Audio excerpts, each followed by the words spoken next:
Ladies and gentlemen, boys and girls, friends of the Playhouse and otherwise, let me welcome you to the 4th annual 8-Bit Podcast E3 Damage Report. Ladies and gentlemen, my name is the Mighty El Chaos. I'm glad to have each and every one of you here. With wasting no time at all, we have so much to do and so little time to do it in. I want to introduce you to my boys. My main man, who's usually on the Chaos Tonight show with me, Mr. Sean Riley. Sean Riley, say hi to the nice people.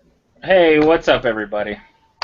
Very good job. And, of course, the main man around here, the guy who brings you the main event every single time, the excellence of elocution, the bullet belt messiah, Mr. Razor Fist.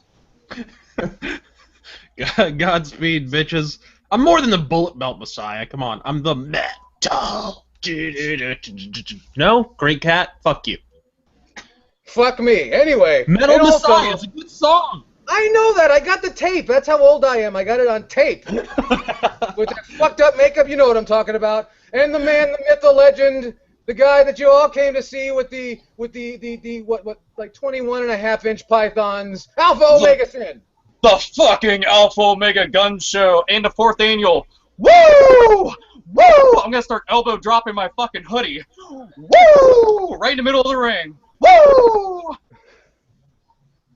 Very good, and welcome to each and every one of you to the 4th, that's right, 4th annual 8-Bit Podcast E3 Damage Report. We got a lot for you today. We got a big show. I'd like to say we have a king-size show, but time will tell. So, ladies and gentlemen, boys and girls, settle in, get yourself something to drink, some libations, some groceries. We're gonna have a great time for you. At least we hope so. So that's everybody. We're gonna kick it right off with E3 2015, supposedly the greatest E3 of all time! So anyway, ladies and gentlemen, starting off with Sunday, Day 0. We're gonna jump right into this because there's no other way to do it. There was a Smash Brothers DLC event, and everybody lost their minds. Of course, they lost their minds 2 days earlier about Roy and Ryu and new stages making their way onto Smash Brothers, and everyone was excited for all of 17 minutes. And then the complaints came rolling out, and was anybody else excited? And I know that I'm not a huge Smasher myself, but Mr. Riley, are you a big Smasher at all? No. No, that's good. No. That's good because there wasn't a whole lot to No. feature really there. But you know, it is what it is. I also want to remind everybody that we are watching the comments, and we'll be taking your questions shortly. So, and I understand that the comment section was ready to riot, so that's why we came on, and we're sorry we were late. But we're going to jump right into, I think, what really set the tone for the entire show and why everyone was so goddamn excited. The Nintendo World Championships 2015, arguably the best way to kick off this show, the greatest introduction that E3 has seen in quite some time. Was very exciting for me. I sat and watched the whole goddamn thing. Did anybody else? Alpha Mixon, you didn't watch it, did you? I didn't get to catch the entire thing because I was asleep. Yeah, I caught most of it. I thought it was some of the like custom levels and shit and challenges and whatnot were pretty cool. I don't know. It was cool for a video game tournament. It felt a little bit out of place at an E3, but you know that's mainly because we're all expecting announcements and shit. They did pepper a few in there. They did. They snuck them in. They snuck in, you know, the amazing Metroid Prime Federation. What's it called? Federation Force. Federation Force. Federation. We'll talk about All-State. in a second. You know, all those folks over on Change.org. Not to be outdone, you know, but we'll be on with that in just a second. But yeah, all kinds of stuff. Realistically, and some people might argue with me, but the Nintendo World Championship, if you weren't aware, was really a really long-form advertisement for Splatoon and Super Mario Maker. But what an event to show these things off. I mean, I have never been so excited. I'm like, why don't I have this game?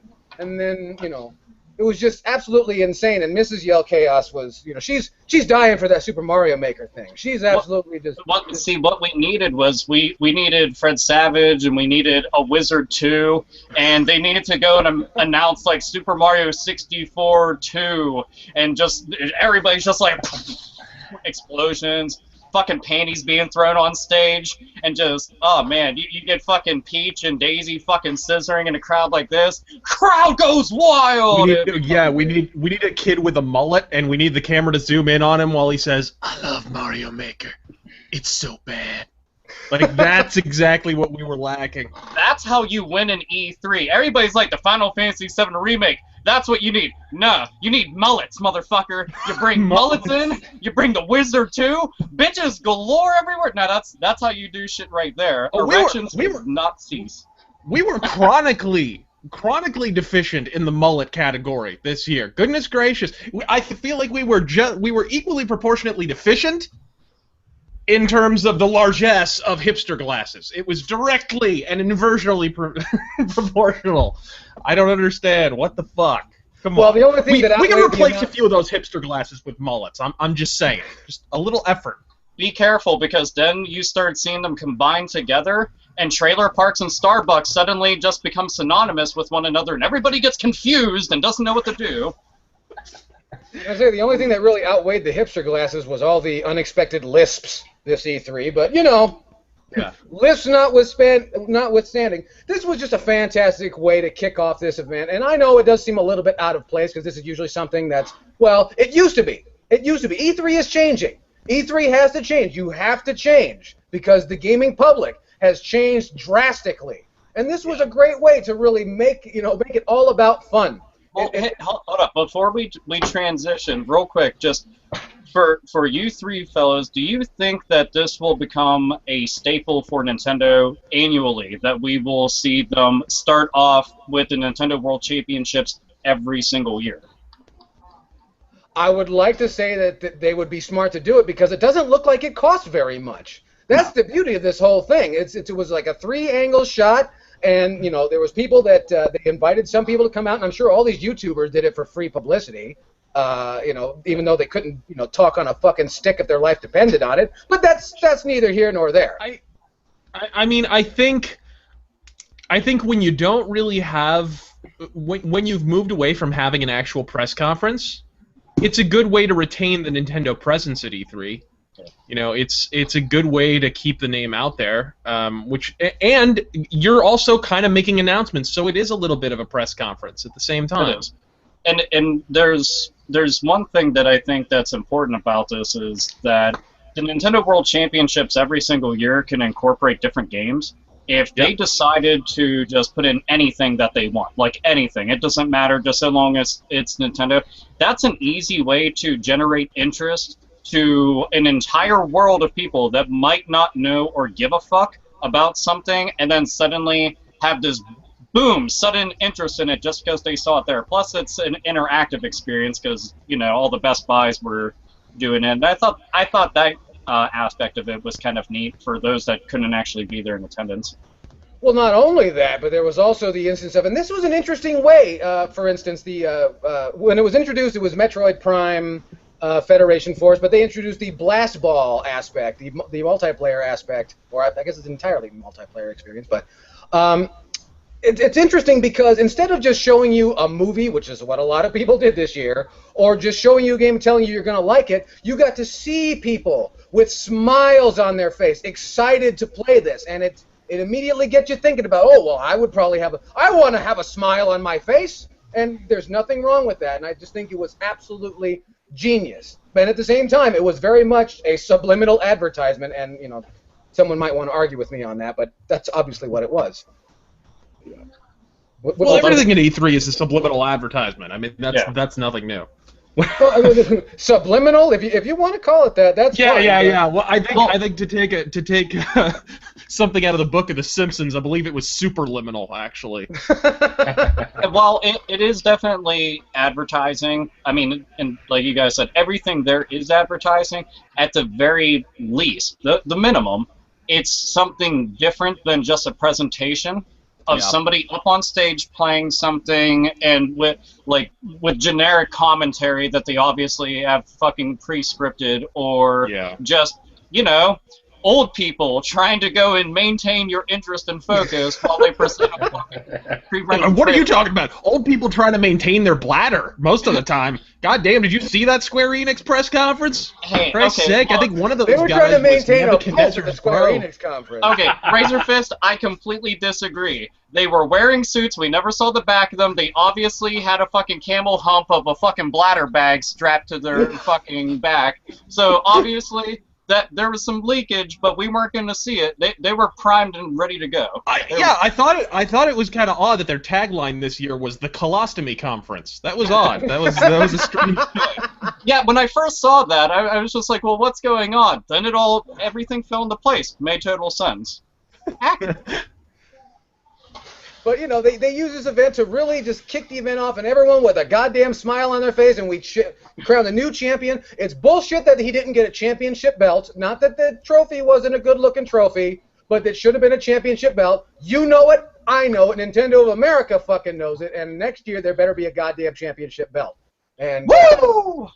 In fact, I got a bunch of shit on my Twitter. People like, yo, Chaos, why didn't you go to that? And I'm like, I was going to let my wife do it, but she had to work. Yeah, I didn't know it was a trophy instead of a belt. What are you, WCW Hardcore Champion? What the fuck is this? This is bullshit. If that were the case, it would be a ring. But, you know, that's neither here nor there. But they got that things off to a great start with big smiles on their face. And then goddamn Bethesda showed up, and there was a bunch of really dark and gritty shit, which is not a bad thing, but an interesting way, because there was no segue at all. We went right from, holy shit, Nintendo World Championships to fucking Doom. Yeah. Hey, Doom is awesome. Fuck you guys, it's Doom. We're in hell. Damn it. Welcome to hell, you might say. Yes. Okay, here. I'm assuming you guys were not impressed. Well, no, I was very impressed. Let me make my point clear before you make your point clear. My point is that, unfortunately, the Doom name, which should mean something and should really stand, it should mean something like Hulk Hogan, you know, this big name that did a lot for a certain sector. I now see Doom as, and I don't want to upset the Doom fans, I don't think there's really any left, but Doom is now, just from what I've seen, is now drowning in a sea of mediocrity that it helped create. And that is going to be an uphill battle for this property. I think what I saw from the game looks actually very different from a lot of first-person shooters that were shown this year. No argument at all. Well, can I say, this actually leads me to another topic. Like, I felt like this was the running theme of the entire night. Can I just say, in general, maybe you'll agree with me, maybe you won't, have first-person shooters ever looked any more boring than they did at E3 2015? Like I'm no shooter guy. I've been perfectly upfront about that from the outset. But even if I were, I mean, fuck, even the helium-huffing audience didn't react to anything from the shooter market this year. Like, they showed Call of Duty at the Sony press conference, and everyone was just like, yeah.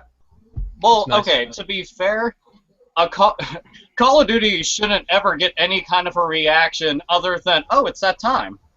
You know, that's really it. It's to be expected, you know. It's like a changing of the seasons, or, you know, I just got done dropping a load. Time to wipe my ass. Of course that's going to be coming up.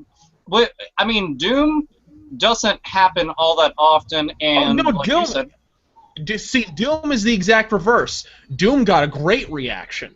Doom actually got an awesome, and I think it should have, because I was actually, by and large, fairly impressed with what I saw. Again, I'm not much of a shooter guy, so I'm probably not going to get it. I didn't care for Doom 3, whatever. It's not my thing. It's just not my thing. But compared to all the other shit that we were seeing, I mean, it looked fairly interesting. You were chainsawing fucking demons the fucking half, and it just looked really badass. By the way, I wish that they would have just mentioned once, just cut in the middle of it and be like, thank you, Brutal Doom. Yeah. And then continue the trailer, because it's definitely paying homage to the community that helped keep this fucking thing floating and continues to make it grow. Yeah, it's a shame the fucking soundtrack doesn't pay homage to Brutal Doom. God. What the fuck? Dude, that's something that it's bothered the shit out of me, because Doom 1, and everybody fucking knows this, has one of the most metal fucking soundtracks ever in gaming. And why can't we it's an integral part of the sort of mythos of the series. You're going down to hell with a gun and a chainsaw, and you're murdering the fuck out of goddamn demons. I mean, what? It doesn't get more metal than that, ladies and gentlemen.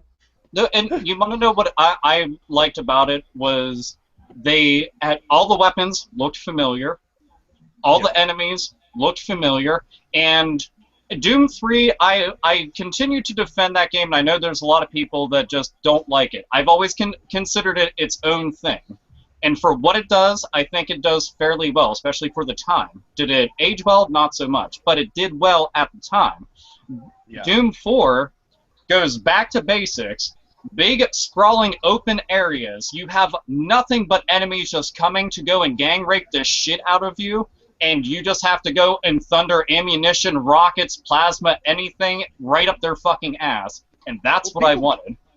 Speaking of Doom 3, I think people forget how fucking huge that game was. Mhm. Like, how many goddamn copies that game sold. It was like borderline Grand Theft Auto numbers. Like, it Dude, was an that game- insane... That was the game that, when it came out, and it was strange because that came out like, Xbox 360. But that was doing next-gen style stuff on last-gen type of hardware, and that was impressive. It was bringing, it had tapped into what was big at the time, the whole survival horror thing. They were trying to go away from, we don't want this to just be like the past games. We want to try something different. And they succeeded. It's just that over the course of time, now we don't have anything like the original Doom games. Now it's nothing but shit kind of like, you had said that a lot of the first-person shooters weren't all that interesting. Two of those Tom Clancy games, I couldn't fucking tell apart from one another. Yeah. And that's what I couldn't tell any of them apart. I feel like, agree with me or not, I felt like Ubisoft had the weakest conference of the night. I mean, we can talk about it a little more later, but I felt like Ubisoft kind of turned in the weakest Yeah, it was terrible. outing. It just felt like it was sort of there.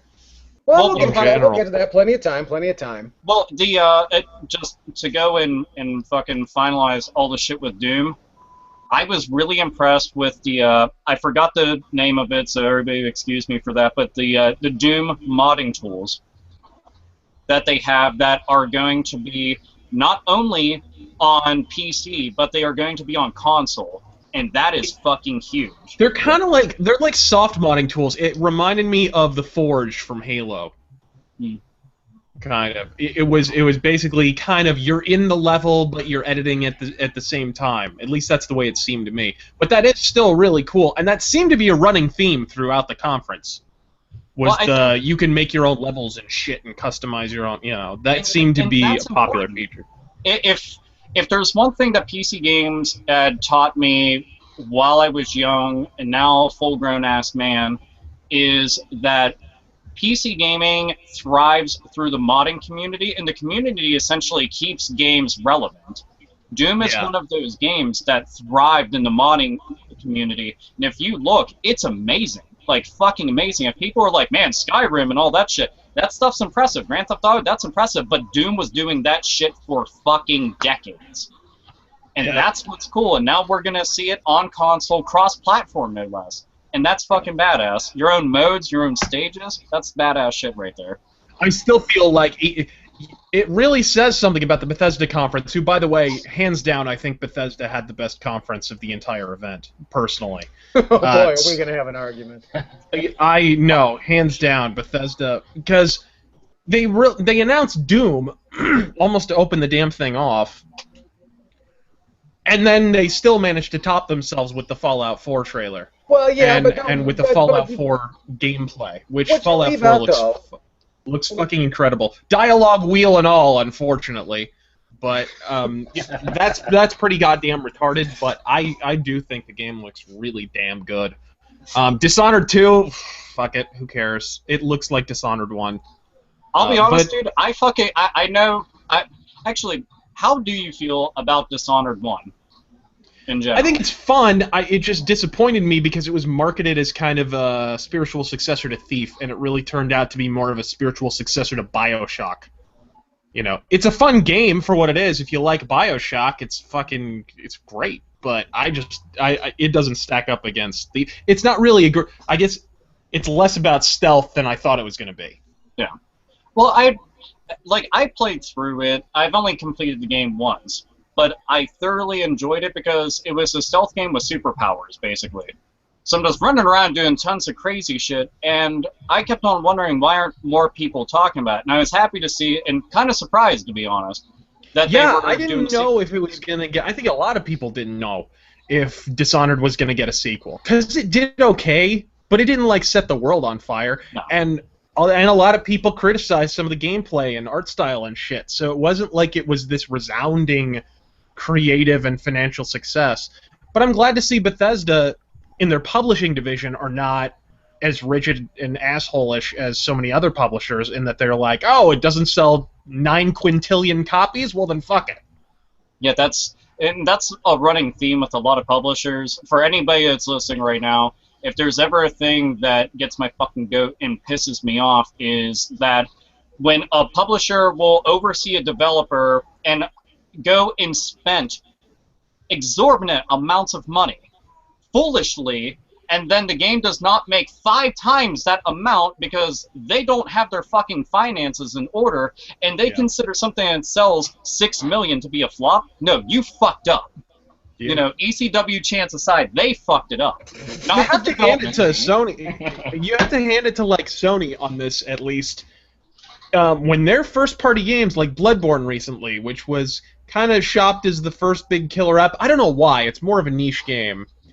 When it came out and it sold something like almost 1.5 million units, which is okay, but it's not like normally to break even you have to hit 2 million units or something. Between 2 and 3 million is what I've heard for most AAA releases anyways. Obviously it depends on budget. But Sony were like, fuck, like we made more than we expected to. Like, well, if you look at where it all started, it started with Demon's Souls.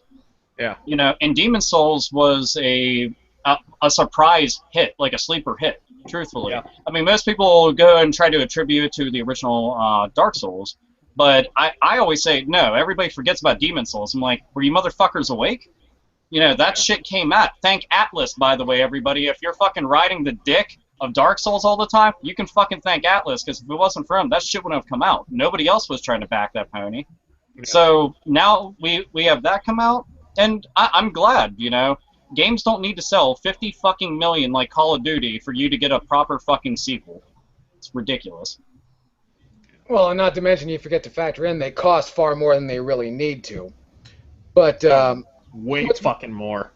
Yeah. When goddamn EA is shoveling 200 fucking, or what was it? The rumor is it might be between 300 and 500 million at the Knights of the Old Republic, which, oh. Where did it go free to play in like 8 months? Yeah, budgets are out of control. Yeah, that's like federal deficit numbers. That's insane. Yeah. But after all of that, after you Doom and after you're Dishonored, Bethesda decides to follow the whole thing with the announcement of a fucking beta, and I don't remember the name off the top of my head. Mr. Riley, which game was that? Do you remember? Let me check. I don't remember. I forgot about that. Yeah, it was.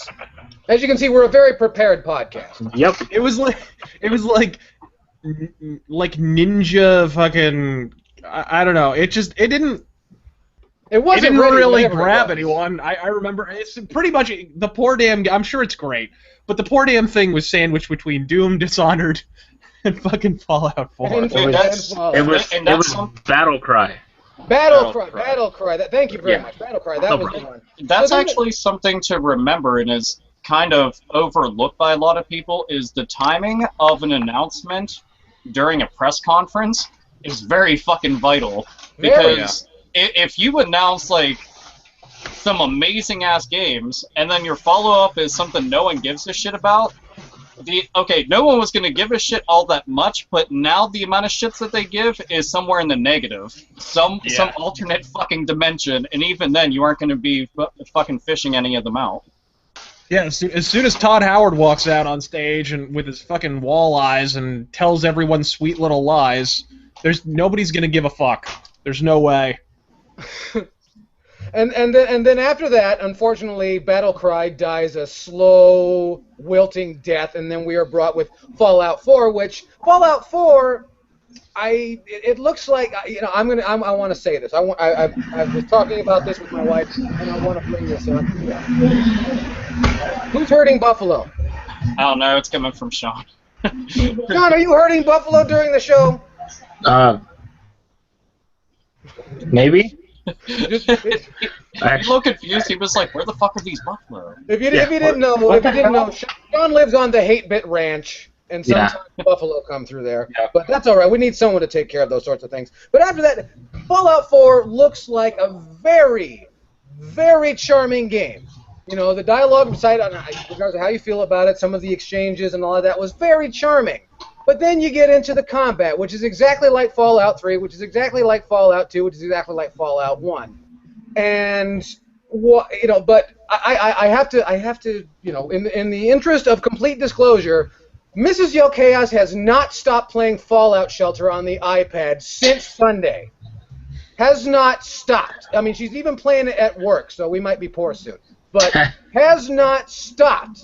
I mean, while she's cooking the meal, while we're eating dinner. So, I mean, that was something. They gave that away free on the App Store. So if you got yourself an iOS device, your iPhone or your iPad, check out Fallout Shelter, absolutely free. And that was one of the good things that I think came out of Fallout 4 announcement. I want them to just be fucking nice enough to people like me. I have a goddamn fucking Android phone, so they need to hook me up and millions of other people.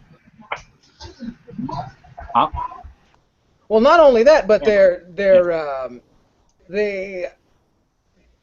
say it's coming to Android, and I would like to believe that, but only time will tell. And I got the Pip-Boy edition. Oh, and that's something. That fucking. Oh Don't my forget God. the Pip. Yeah, they'll tell the people. Tell the people about the Pip-Boy edition. Okay, the Pip-Boy edition is awesome. I don't give a fuck what anybody says or how useless it is or how much dust it'll collect. Don't give a fuck, because ever since I first started playing Fallout on fucking PC at a friend's house, no less, I thought, wow, this game's so fucking cool. Seeing Pip-Boys and shit, that just seems neat.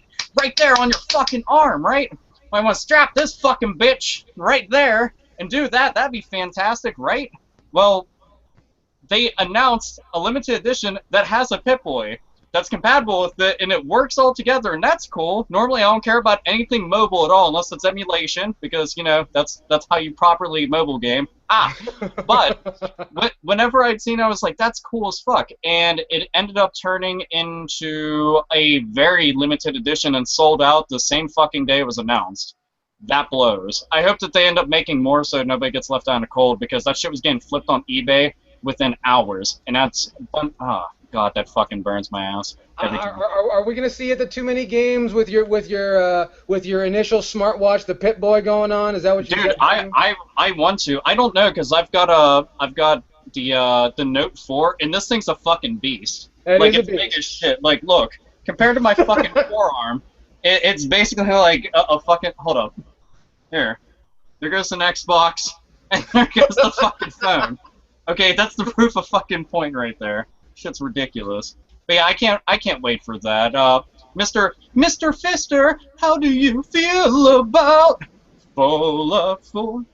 I was, as soon as I heard Collector's Edition, I was like, oh, fuck this. but then they were like, and now here's this fucking computer you can strap to your forearm. And I was like, well, fuck, there goes my cynicism. I actually thought that looked pretty cool. I reacted to it on a friend of mine's live stream, but it was really fucking. I thought it was badass. I don't know what kind of utility the damn thing is gonna have, but you're gonna get to have a Pip-Boy with an actual working fucking screen. So you get to walk around with a big arm like Cowboy Bob Orton all the time and hit people with it. Yeah, you could have big Popeye forearms. Just fucking go for it. Just choke down your fucking spinach and go for it. Be the perfect device for contracting cancer of the forearm, I tell you.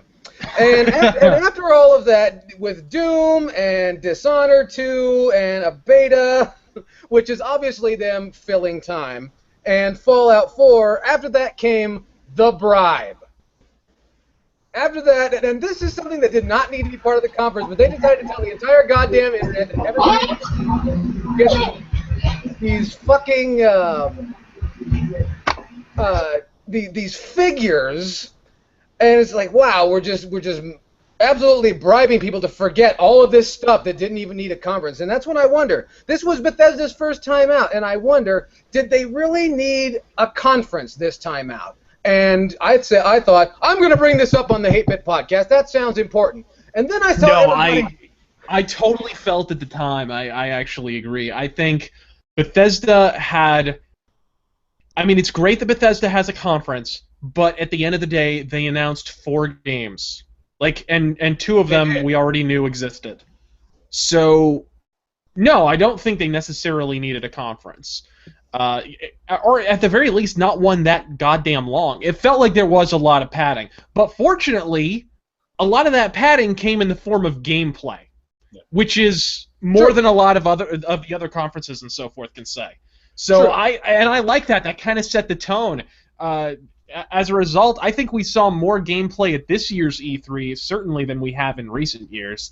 Last year was like pre-rendered trailers, the E3 conference. Like that's what fucking E3 2014 was. But this year we got a lot of gameplay, and I think Bethesda kind of set the stage for that. So, well, I think they knew because they tried to bullshit they'd be found out like everybody got found out last year. The shit was running on PC. Yeah. So. I predicted before this year's E3 that third parties would steal the show. I definitely feel like third parties stole the show. Even the biggest announcements at the first-party conferences seem to be third-party, with the exception of Nintendo and Star Fox, but we already knew that was coming out. Sure. So last year. It felt like third parties ruled the day here, and the first parties took credit for it. You know what? I have to say that I do feel like Bethesda needed to have that E3 conference. The reason why is just because of the stuff that we had discussed earlier. Bethesda's a big enough company and it's becoming bigger, thankfully and deservingly. But they had two heavy hitters that are household names, even outside of gaming now. And when you take that into account, E3, whether anybody likes it or not, is the biggest conference that you can have in the entire world once a year. And it's an easy way to go and get that shit out there in front of millions of people and put it front and center. Even if all of us, we all know about that shit. That's all fine and good. There's lots of people that don't. And that gets it out there. It's advertising. And you know what? It's fucking effective. It works. And it's shit that I like and I want to see. So I'm fucking happy. And it's better than seeing a bunch of motherfuckers go and act out Wii music. Because I swear to fucking Christ, I did not want to see any more of that. When they're all, I'm like, ugh, just fucking come over with a haymaker and fucking take them out. But yeah, I think they deserve this shit. I wish some other It's not like they were showing off Rock Band or anything, you know. No, but there's other companies, I'll be honest, I wish actually got to have their own conferences, and they don't. And that's unfortunate, but Bethesda, they totally earned it, I think. No, totally. Like I said, I think they had the best one of the event, but I think it was the best because they had to pad it out with a lot of gameplay, which is uncharacteristic for E3. I thought they were really strong from beginning to end. Really, the only lull for me came, with Dishonored and the game whose name you just told me and I already fucking forgot. I'm pretty sure that Fortress Ninjas, whatever the fuck it was. Battle People Cry. at the conference forgot the fucking name of it more than likely. They were like, fuck's sake, it's called Battle Cry. So it's, fuck's sake, it's named after a Judas Priest song and I still can't remember it. But anyways. Well, because that song's named after every goddamn book featuring Indians in history. So you can't fault him for that. But anyway, Bethesda said I thought that was Red Dawn. I thought that was sorry. Is that one with the Chinese or the Russian? Never mind. But Bethesda sent everyone home moderately happy, even though they had to bribe them at the end of the show to forget all that mundane shit in the middle. And Xbox. Mr. Riley, he woke me up first thing in the morning. He's like, "You watching this shit?" And I'm like, "Hold on a second." I got my coffee, and I went and I watched the Xbox thing. And the Xbox thing, now this was going to be the be-all, end-all. This is the Xbox One's last fucking stand. We're bringing first party. We're going to bring this shit, and we're going to show you why this isn't just a VCR lookalike. This is really a thing that you're going to want to buy. And what did they tell us? Buy a Ford GT. They lowered it from the fucking ceiling like hell in a cell. Buy a Ford GT, and then they showed us a commercial for Forza, which looks exactly like the Forza we've already had. Yeah. And then, now don't forget. Now they were going to tell us they got all this first party coming. They got a whole bunch of cool things coming. And then what did they have for us? Backwards compatibility, but not really backwards compatibility. kayfabe backwards compatibility. Yeah, Xbox. They've is it like the Xbox 360? You download a little patch and now you can play the game backwards compatibility. No, this is what I like to call selective updating. Someone sent me the list, asked me what I want to know. The list had 11 fucking games on it. I have more games under my coffee table than Xbox supports on the Xbox One. Yeah. That's fucking still ridiculous. Still more than the number of fucking PS3 games you can buy on PS4. Oh! Sadly. Well, it's true. I wish they would update more titles because I would buy them, but unfortunately. The thing that I thought kind of sucked about it was I'm glad about the announcement, and I'm glad that they did reach out and say that they were going to make it so that if for any of the developers and publishers out there, all they have to do is kind of send in a form. That's it. Send in a form, bam, you get your shit done. Because a lot of times you have no fucking idea. Most people don't ever think about it, but there is a lot of hurdles to go through to get your shit on a platform, and especially a brand new platform. And this made a lot of an easier process. It's something that fans want to see, but it sucks that you have to download the games. So that's more hard drive space. Granted, you can get an external, or you can get a fucking brand new one installed that's bigger.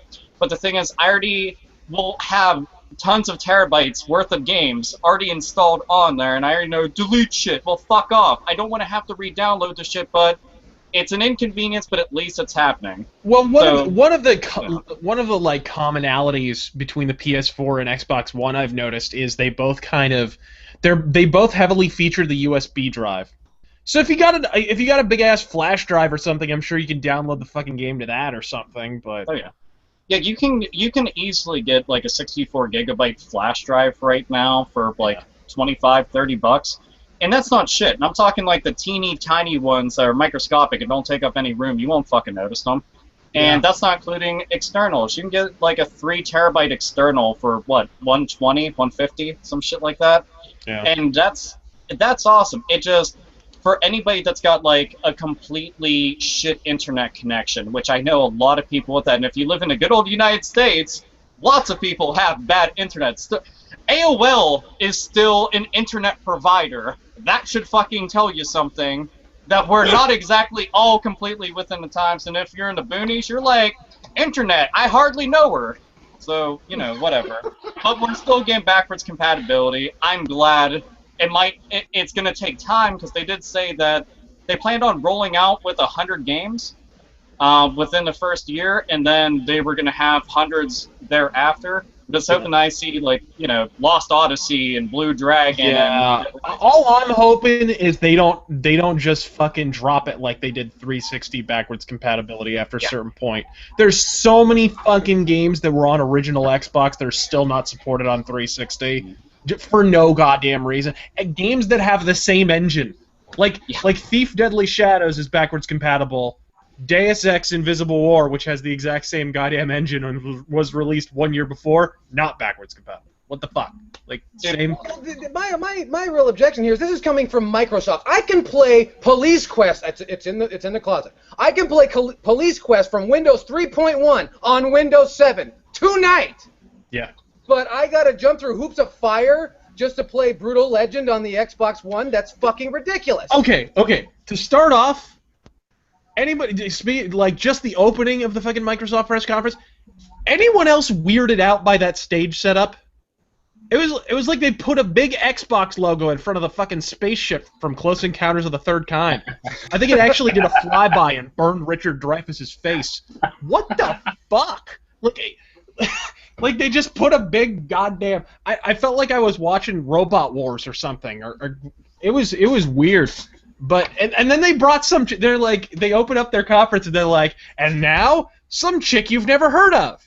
And then she was like the unofficial spokesman for the opening of Xbox One. It's like, what the fuck? I don't understand. Well, not to mention all these platforms. Like, what do you guys think you're Metallica or something? There's a guy standing on the logo. Yeah, it did. It kind of felt like a Nickelback stage setup or something. Or like Kiss or something. Yeah, I was expecting flash pots to start going off. And blow up dolls, and that whole sort of thing. But and then rolling right along with they're gonna bring new games. with some of the biggest balls, the kind you have to carry in a wheelbarrow. Phil Spencer stands there and tells me, and now we're releasing a bunch of old Nintendo games. And they were expecting a pop, but I think a whole bunch of people said, and then you felt the room just deplete of air. Yeah, are you talking about the Rare replay? I'm talking. Yeah. That's exactly what I'm talking about. Fucking. Dude, I'm excited about that. What's that? I'm excited about that. You're excited, but that's not what I mean. This was supposed to be all this brand new stuff that's gonna redefine the Xbox One, and now here's a bunch of shit that came out on Nintendo consoles 20 fucking years ago. Well, there's one important thing to look at this from that's actually separate from just nostalgia's sake. And that's right now, we already know that all the people that were important and Rare went off to go and make Playtonic Studios. Mm-hmm. So right now, current Rare is like a mishmash of new people, but they still have the Rare name, they have the Rare IPs. This right here actually works as a good segue to try to get people reestablished with the fact that Rare does more than just make clothing for avatars on Xbox 360. You know, it's like, here's a reminder, and keep in mind that they have things on there from the Amiga, from ColecoVision, from PC, from Nintendo 64, from Super Nintendo, from arcade. These are all things that have never graced Xbox consoles. Some of them never even graced consoles to begin with. Yep. And it's a good history lesson as well. It's one of those things that I know that lots of people write it off as, that's just a garbage collection, it's a cheap cash-in, it's this, it's that. It's fucking important, though. It's important to gaming. I'm not going to argue that, but it was not the new games that we were promised. It was, it was a bunch of... Yeah, but you got to know, the moment you hear the name Rare... at an E3, unless you're looking backward, you're talking about something that sucks. Because Rare hasn't released anything even borderline playable in years. So right? You think this was a way to save face for Rare, who they're probably going to put a lot of eggs in that basket in the coming years? Yeah, I have a feeling they're gearing up to make something really big. Actually, I don't have a feeling. We've heard that Rare are working on something really big. They at the very least, we got one good thing from them post... legendary Rare status Rare, and that's the new Killer Instinct is pretty fucking badass. Yeah. The new Killer Instinct has done pretty well for people. I don't know. The DLC shit, I'm never gonna get past that. That is fucking ridiculous. Oh no, I mean, aside from the tried and true, let's fuck them good with money cocks. I'll say okay. On the subject of the Microsoft press conference, I'll say this in Microsoft's defense, and actually this applies to Nintendo just as much. A fuck of a lot more of the games that Microsoft and Nintendo showed this year are actually launching this fucking year. Yeah. Sony was like, the thing that happened that nobody wants to talk about is they moved the goalpost from fucking holiday 2015 to holiday 2016. And all their shit is coming out in 2016. And that goes for the third parties as well. Square Enix, a lot of their shit, 2016, right across the board. Deus Ex, Mankind Divided. I figured when we were watching gameplay at E3, it was going to launch this year. No, Deus Ex 4 is coming out next fucking year sometime. Well, that can actually go and make you ask the question of whether or not was this generation rushed at all, even by a year. It's over 300 days, but can make all the difference within a development cycle. Hell, a couple months can. But if that is the case, it sucks that you get the droughts. Me personally, I've got more games I know what to fucking do with, so I've always got a back catalog, and I've never mind waiting. But from a business standpoint, which is the mindset everybody has to get in, you don't want everybody to be playing their old games or the games that they bought several weeks or even months ago. Well, especially when you break it out, they've had some successes on PS4, but you're talking like 3 million sellers high watermark, right? 3-point-something million. I'm not even sure if they've had a game that's hit 4 million. I think maybe one game did, but like even the big games that they hyped, like Watch Dogs or fucking Bloodborne or whatever, haven't come anywhere close to the 5 million mark or something like that. Much less the stratospheric numbers that real hits from last generation, like Grand Theft Auto 5 with what the fuck did it wind up selling? 15 million or something? Assassin's Creed 3 or Skyrim with 12 million. I mean, that's outlandish. But that's what a real big hit looks like. That's what a killer app looks like when it starts moving consoles. It's really weird. PS4 and Xbox One, for that matter. Xbox One is at what, like 12, 13 million units sold, something like that, and PS4 is at 20 million. Both really respectable numbers for a new console, and yet the games, between 3 and 4 million, so that's not really. They still haven't had their killer app. Yeah. So it's really it's a very, very odd situation. So they're kind of going 3 years without the killer app, it's going to be really interesting to see how that works out, because every time that's happened in the past, it's killed the console. I don't know if that's going to happen in the case of PS4, because they kind of have a case of only game in town syndrome going on right now. But I don't know. It could go either way. I mean, the thing is with PlayStation 4, I've continuously kept myself busy with it, but in terms of the big time setting the standard for that generation type game, like you had talked about, no, we haven't actually seen that. We haven't come across that yet. Yeah. There's lots of shit on the horizon. That's the important thing, and that's the thing is everybody's looking towards what's going to come, but what's important is what the fuck's going on right now. What's going on tomorrow, next week, the month after, and it's not a whole hell of a lot. But that's why you go and do shit like me. You get everything. And then you got all these options. Fucking the Steam summer sale. Just take all my money. It's cool. I don't need money, apparently. Steam. God. Not just Steam. Fucking goodoldgames.com is doing their summer sale as well. Fucking everyone's doing their summer sales. Fucking Humble Bundle too. God, they're just Humble Bundle's killing it. They're like, please, Humble Bundle, man. That's something else. They did their, if I'm not mistaken, the very first thing ever with consoles and handhelds with Nintendo, and I thought that was really neat because you don't see shit like that happen like at all. That was super cool. I'm gonna gush about that eventually. But the, I just want to see this.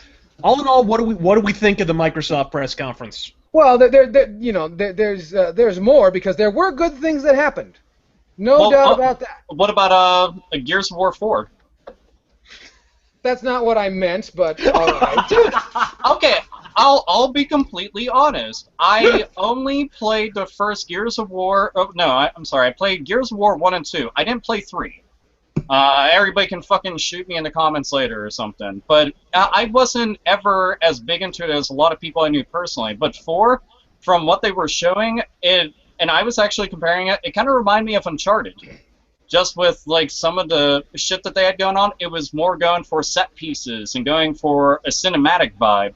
That's what it reminded me of, and it had like a horror theme to it, at least the section that they showed off. I thought it looked cool. I don't know. I liked it. Well, for me, so it's got a horror theme now. So it's Order 1886 is what it... I'm assuming it's going to be more than 5 hours. It'll be more than 5 hours long. Come on, jeez. It'd be 6 hours long. Something that really stuck, and this goes to show, like Razorfist was talking about, how it seemed like the first parties seemed to take a lot of credit for what the third parties were doing. The Rise of the Tomb Raider, which had pretty interesting showing. Not much in the way of gameplay from what I could tell. It's so hard. There's some things that are so obviously just all cinematics, and it looks quite interesting, but again, not terribly different from the last Tomb Raider. So that's where you're walking on a slippery slope, and there was lots of ice, so that pun works out just then. And then one that was actually interesting, and that no one played up on this, a rare game, Sea of Thieves. Which is a multiplayer pirate game, which I never thought I'd care about a pirate. We never get to see pirate games at all. Yeah, it's kind of like what I was talking about when I did my review for Assassin's Creed 4, Black Flag, where it was like, this feels like a great game that shouldn't be called Assassin's Creed. I feel like somebody's going to come along with a pirate game that's really going to work. Like that, like they're gonna take the ideas that Ubisoft have here, and they're gonna make them actually like work properly. And sure enough, here comes a pirate game. I figured that was on the horizon as soon as Assassin's Creed 4 happened. But this should be interesting. It did look interesting, you know. It's nice to have an actual new IP at the conference. But that was a running theme. The sequels, and you kind of expect this, the sequels and the prequels and the fucking reboots and all that bullshit, and the remakes were far more prominently featured than the new IPs. Like, what did Sea of Thieves get, like, in terms of actual minutes? Oh, I think Sea of Thieves got something like 160 seconds. Yeah, it was really brief, and it was immediately after. It was sandwiched between Halo and was it Gears of War? I forget what it was sandwiched between, but it wasn't. I think it was right before Tomb Raider, so it was fucked from the beginning. Yeah, it was right before Tomb Raider. So, so you're sandwiched with these huge franchises. Again, it's just not a very prominent placement. No, not at all. Not at all. And that's the thing, just like we mentioned before, is depending on when you show a game off and how much time you're actually going to devote to the fucking thing can make or break it. And that sucks. And it you know, that's the people that need to really, really, really pay attention to that stuff and give it its just dues.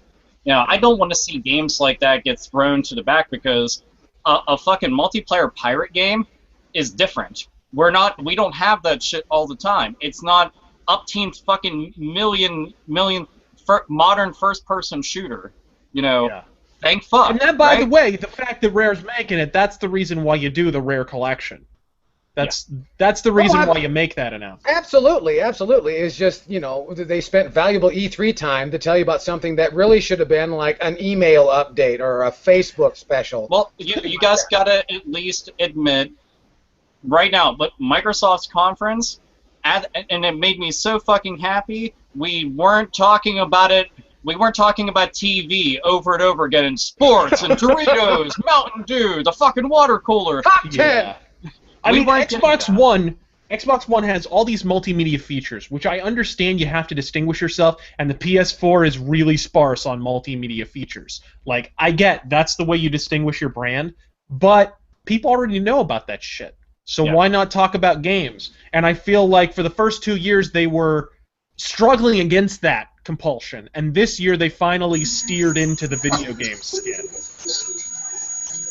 What in the fuck? Sean came back on, and then it sounded like aliens were invaded. Maybe he's an alien. Maybe. Possibly. I didn't think I should. I gotta start checking references because we got aliens. Well, no, so. It's that Close Encounters of the Third Kind spaceship. That's what it was. Well, you know what? That makes sense. If he's taking care of the buffalo and shit, there's probably crop circles somewhere out there. So you better fucking be careful and heed my words, damn it. I had to go take care of the horses. Now there's horses. And an R-wing did, and then there was just. What are you gonna do? How is Sarah Jessica Parker doing these days? She's amazing. I'd ride that horse. Well. I'd ride that horse if it was in fucking Hocus Pocus. I'd ride the fuck out of that horse. God damn. I wouldn't be able to stop. That shit would be... my girlfriend's gonna beat me up, by the way. Like a fucking broomstick. I don't, and of all that went on at the Xbox press conference, I don't want to have to nip at every little thing, but I have to share this with Phil Spencer and all those folks that are running things. It is impossible to be exclusive to more than one platform at the same time. Yeah. You cannot be exclusive to the Xbox One and Windows at the same time. That is not an exclusive. Yeah, and you know what? He was not alone in that. I remember when the Final Fantasy VII announcement happened at the Sony conference.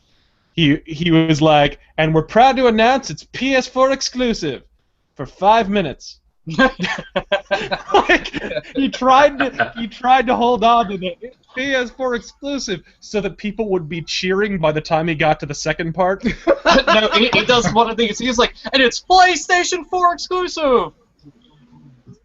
Isn't that wonderful? And everybody's like, wait, what did you just say? What was that? Have a good E3. Yeah, I didn't catch that. Every mob follows after, and he's like, no! For fuck's sake, leave me alone. But you know what? And that's something that I've got quite a few friends that they do nothing but PC game. That's all the fuck that they have.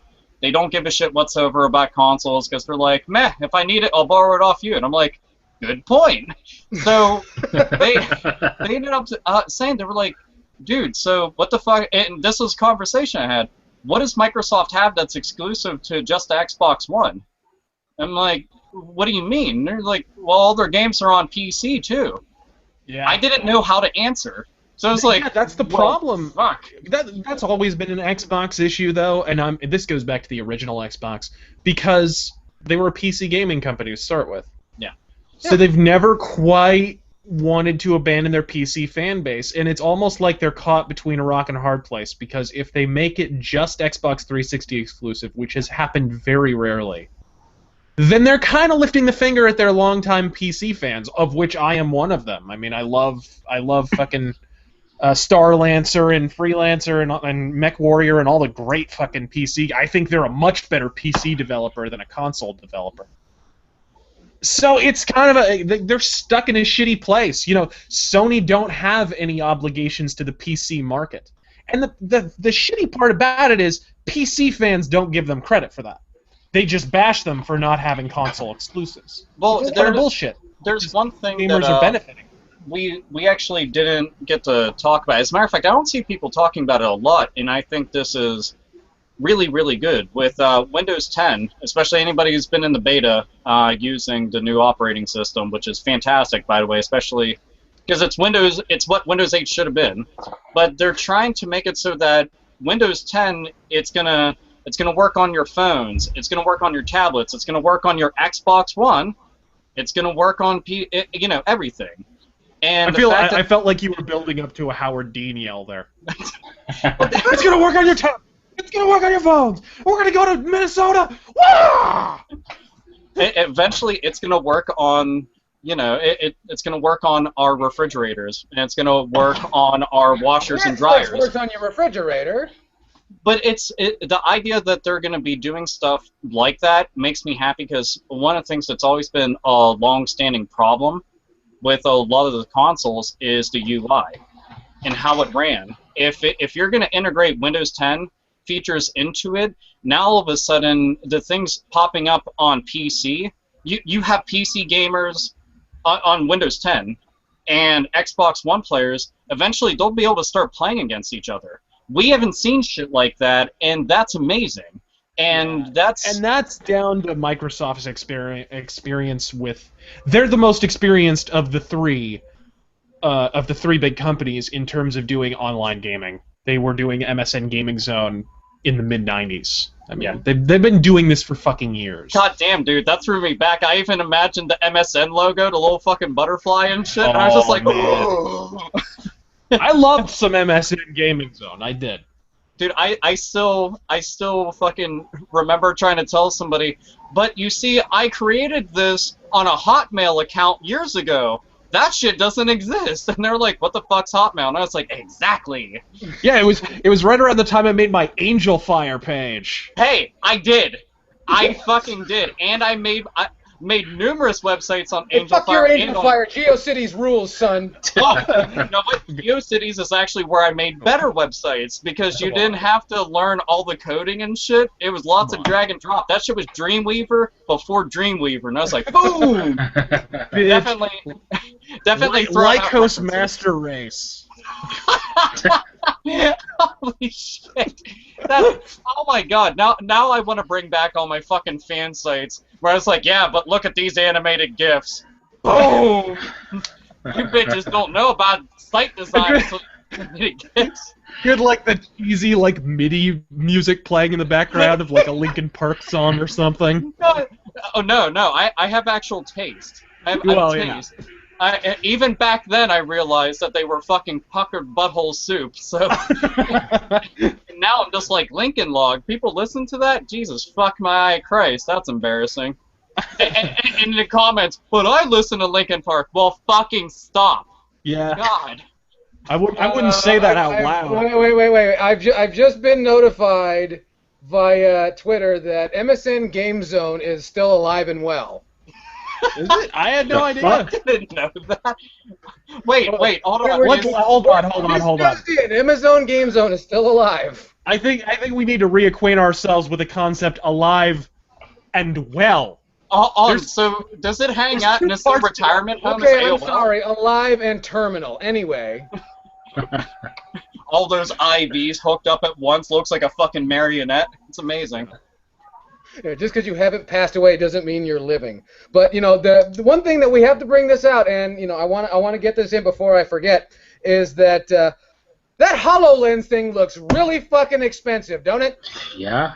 Dude, that think? shit looked cool as fuck, though. Yeah, it did. Look, Yeah, it out did. of anything out there, I was gushing about that because like a while ago, because I knew that this could be used for something a lot more than just gaming. But when you in that bitch with Minecraft, whether you like or hate Minecraft, it's fucking virtual Legos. Yep. Goddamn, just Essentially. everything. Yeah, By the I way, don't know, though. Lego. Here's Lego. the thing, I do think it looks cool, but I'm skeptical because Because We you all don't thought own a $10,000 camera setup? we all were talking about the technological possibilities of Kinect, and that wasn't just hype. Kinect was actually an impressive piece of technology. It was a fucking infrared camera. It could actually do things a normal camera couldn't do, and there were applications that theoretically could have happened. All of which were explored at the first E3 showing for the Kinect, but in subsequent years it degenerated into waggle and running in place. Right? That's what the fucking Kinect is. So, tempered enthusiasm. It looks cool, but until they do something fucking cool with it, calm the So fuck down. long as they... Okay, one of the things that damned the Kinect, as we all know, is they started pushing it into the Xbox 360 bundles and you didn't have a fucking option. It was in there. That bitch was in there. So you were like, well, I don't want... Like, when Xbox One came out, how many motherfuckers lined up unanimously chanting at the same time, we don't fucking want the Kinect, take it the fuck out. If we want it, we'll go buy it. And even And whatever... it was also kind of... It was a backward-looking move, because, okay, the next gen has arrived with a piece of last-gen technology attached. Like, okay, way to set the tone, asshole. But Yeah, your Microsoft Xbox 360 now comes with a PlayStation Eye. I think that it's all up to first and third party, again, just like with any piece of hardware out there, to make practical use of this and to just put it out there for everybody to see. No matter what, you cannot escape this, you know what the fuck it does, and they need to keep the price right. If that shit is like $500, it's a fucking sinking ship immediately. As a matter of fact, that's fucking Davy Jones' Locker style shit. They need to price this at, considering the hardware behind it, if I was a betting man, I would say it's going to be $250 to $300 when it launches. If it comes out for anything less than that, they're going to be eating cash. And I mean, fucking Razor Fist says it best, hemorrhaging money, those motherfuckers will have it gushing out of their eye sockets. Yeah. And it won't do anything good for them. Will you get a proper install base from the ground running? Yes, most definitely. But at what cost? And you don't need some shit like that. I just hope that they do it right, because it could be a novel experience, especially with all the applications combined with it. Well, I think the other thing that, I would like to say that they did a good job at showing off their product and showing that they have faith in their product, but how many other VR headsets are they backing? There's an Xbox One controller coming with the HoloLens. It comes with the Oculus Rift. It comes with the... There's another one, if I'm not mistaken. And what happened to having faith in your goddamn product? Because it really seems like they are trying to, hitch their wagon to virtually anything that's going to come, trifting by, and that's not a good place to be in, I think. Yeah, and it kills your kind of brand. It kills it kills how distinctive your brand is as well. It's just, like I said, until we see something that's actually done with this piece of shit, I say, assume it's a piece of shit. Assume it's chicanery. Because we all saw what you could do with Milo, with Kinect and shit, and people were like, it looks like fucking Skynet, and it did look like fucking Skynet. It was, but it turns out there was a shitload of chicanery going on there as well. So the only thing that besides the shit that has already been brought up, the only other thing that could really work against the HoloLens being a viable product in all households for any tech geek out there is the already, and this shit ain't even out, already oversaturated market with every fucking company out there, both big and small, making their own headsets.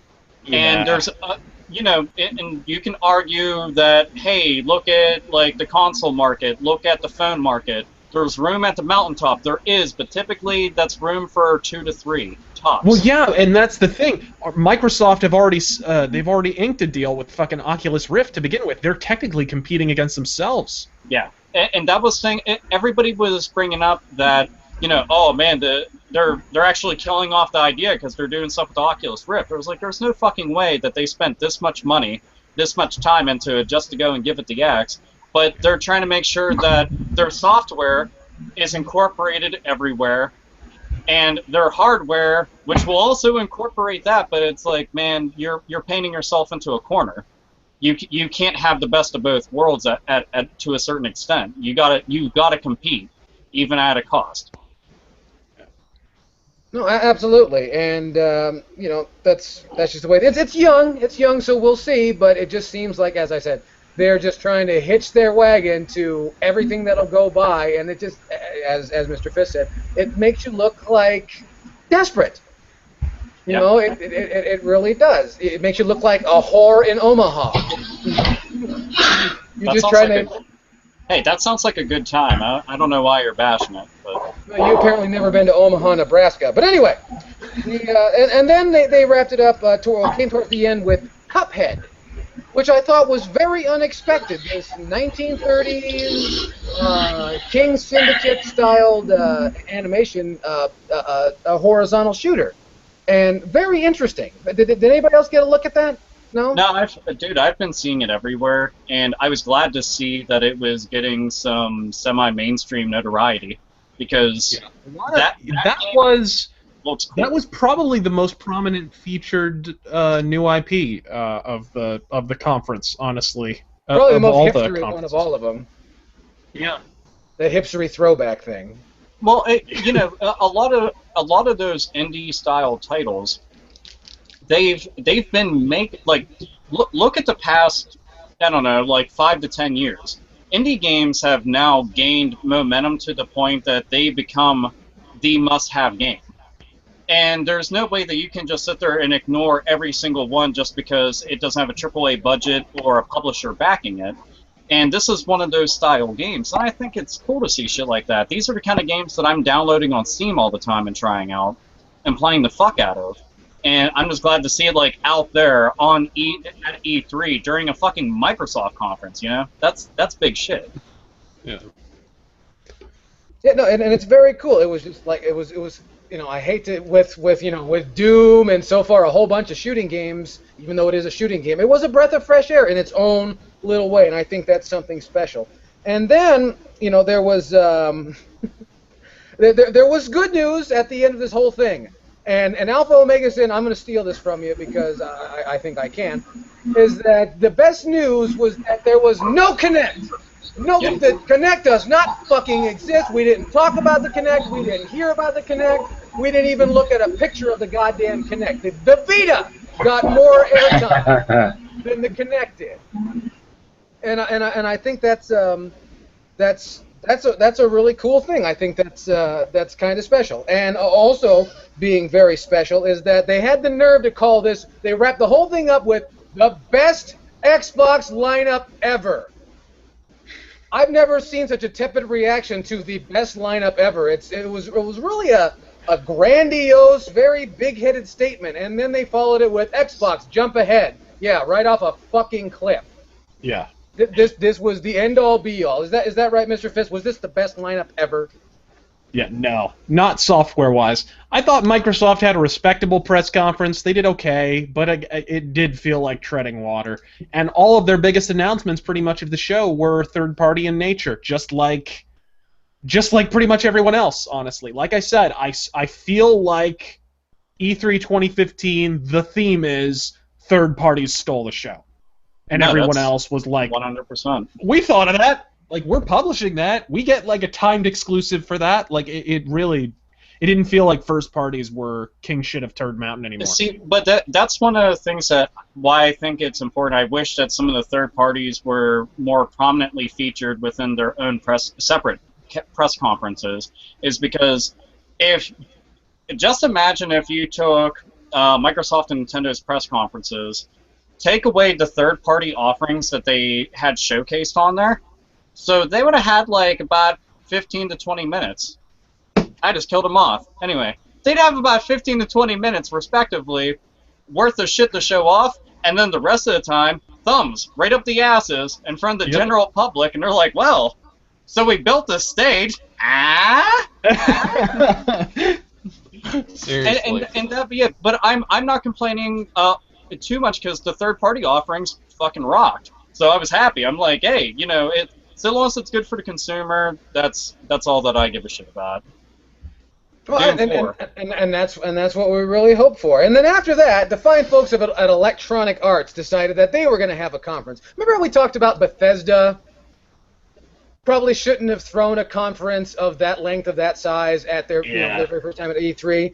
EA, on the other hand, really harkens to mine, because the only thing that stepped out into my mind was Plants vs. Zombies Garden Warfare 2, a sequel to a game that didn't sell well last year. So, and then after I watched the demo, which, and Razorfist was right, there was more gameplay than we've seen in recent years. And after you saw some of the gameplay, it's just another fucking shooter game. So, and I like Plants vs. Zombies, but I do not think it's charming enough to carry its own spin-off series. But there was that, and then this is something that struck me as funny. I'm used to EA being the sports people. I've gotten used to that over the years. That's just the way things are. But they've decided, and right after they decided they're going to align with the New England Patriots, and they expected that to get a pop. There was this big pause expecting everyone to applaud the New England Patriots, who, if you didn't know, if you don't follow sports, were recently outed as cheating their way to the top of the goddamn Super Bowl. Yeah. They apparently didn't get that notice and don't pay attention to sports themselves. So they're hey, it was apropos because it sucked all the air out of the room. So there's that. Hey, I think if anything, that's kind of if there was ever a sports team for them to be aligned with, it totally makes sense. Oh yeah.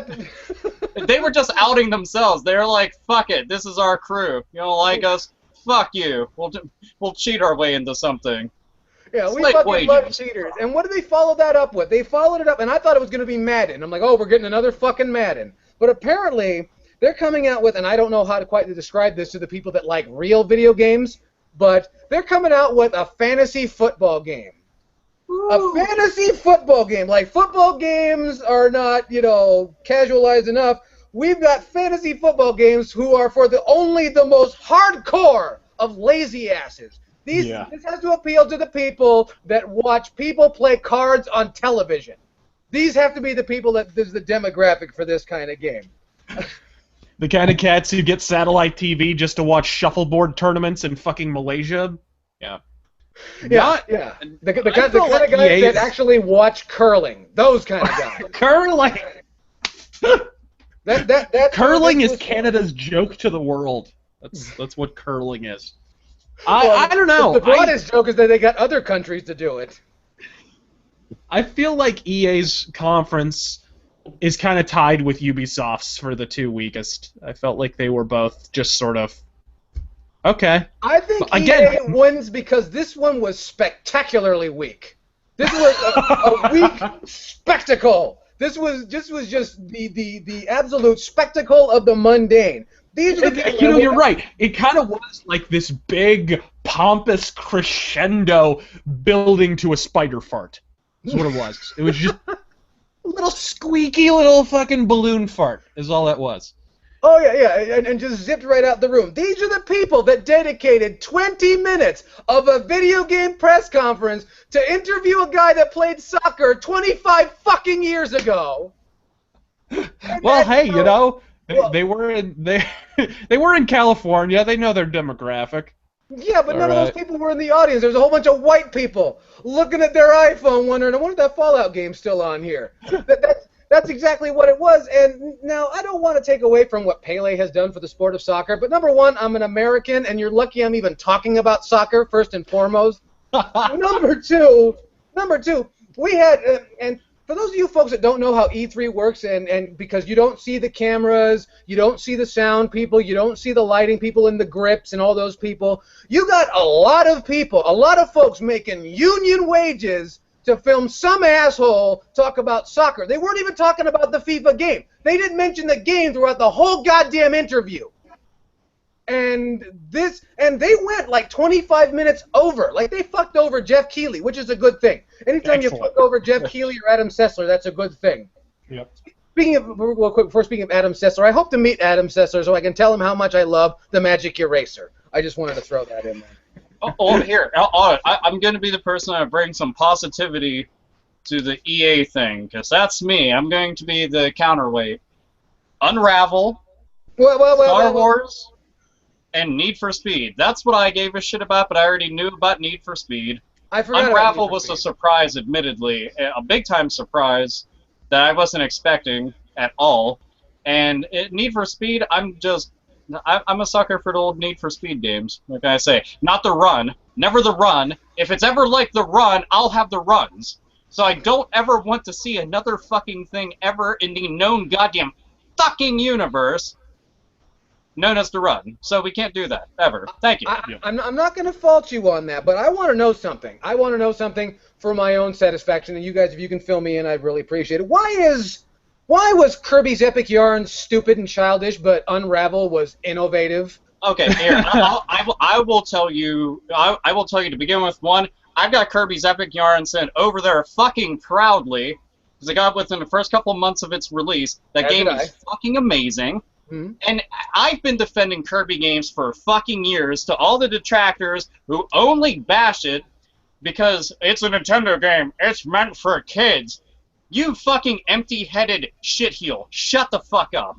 You've never fucking picked up a goddamn controller and played one of those goddamn games, because I assure you 100% you wouldn't be fucking saying that once you get to, like, stage 6 or 7 and it starts pounding your fucking ass like you're a fucking goddamn smaller inmate over at whatever fucking goddamn prison. The Kirby games are awesome. Unravel looks awesome as shit. I'm just not stupid enough to think that I can't play a game because of its graphical presentation. That's asinine and dumb. If it's Dora the fucking Explorer and dealing with the fucking, like, green card police or who the fuck ever and Border Patrol, that's fine. That's a fucking kid's game. But these, they're for everybody. Big fucking deal. But yeah, Unravel looks awesome. Hooray. It looks interesting. I'm not going to take that away. So I guess if nothing else, 2015 will be the year of Yarn. Yeah. So we got that going for us. Don't forget those fucking amiibos, which are drawing money like a motherfucker, which is absolutely insane. And what's interesting is some of the things, I don't want to fault EA, but these are marketing people. They have a huge marketing department, and they expect me to believe that you and me cannot tell the difference between real cars driving a car and a car on a screen. I'm not the sharpest guy on the planet, but I know that I know the fucking difference between a car on a screen and actually driving a car. And also, these are the people that have continuously... This is the fourth E3 consisting of dubstep. Ugh. Mr. Fist, did you notice that? Oh God! And it was prevalent in a lot of gameplay as well. Like I thought I heard some wubstep in the Call of Duty Black Ops Part 17 billion fucking gameplay. I thought I heard. Well, there was definitely dubstep in the fucking Doom soundtrack at the Bethesda conference. It was just dubstep, and I don't understand because motherfuckers, it's not 2008 anymore. Like dubstep is officially dated. Like even the electronic music fans have kind of moved the fuck on. It's done. It's done. So I don't get it. Every single time I hear dubstep, especially at a video game conference, it seems like the old man who has the backwards hat on backwards and is like, "Hey kids," you know what I mean? Like, "What's up, dude?" Hey, I'm going to officially translate for everybody out there that's very pro dubstep what Razor Fist just said. It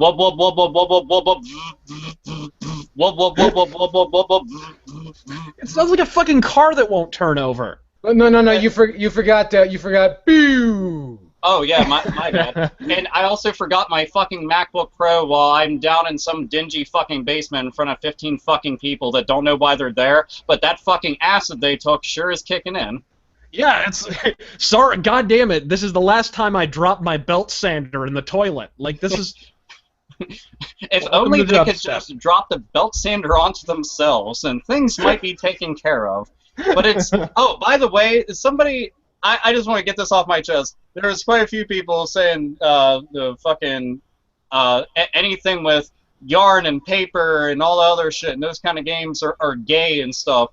That right there, I have to go and fucking say to you directly that you are the most insecure pile of fuck in the entire known goddamn universe, that you're measuring your fucking manhood based off of what the fuck you see on the screen as an art style.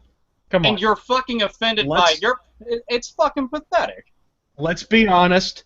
If somebody made Charles Bronson's face out of yarn, it would still penetrate your mother's hymen without being within 5 blocks of it.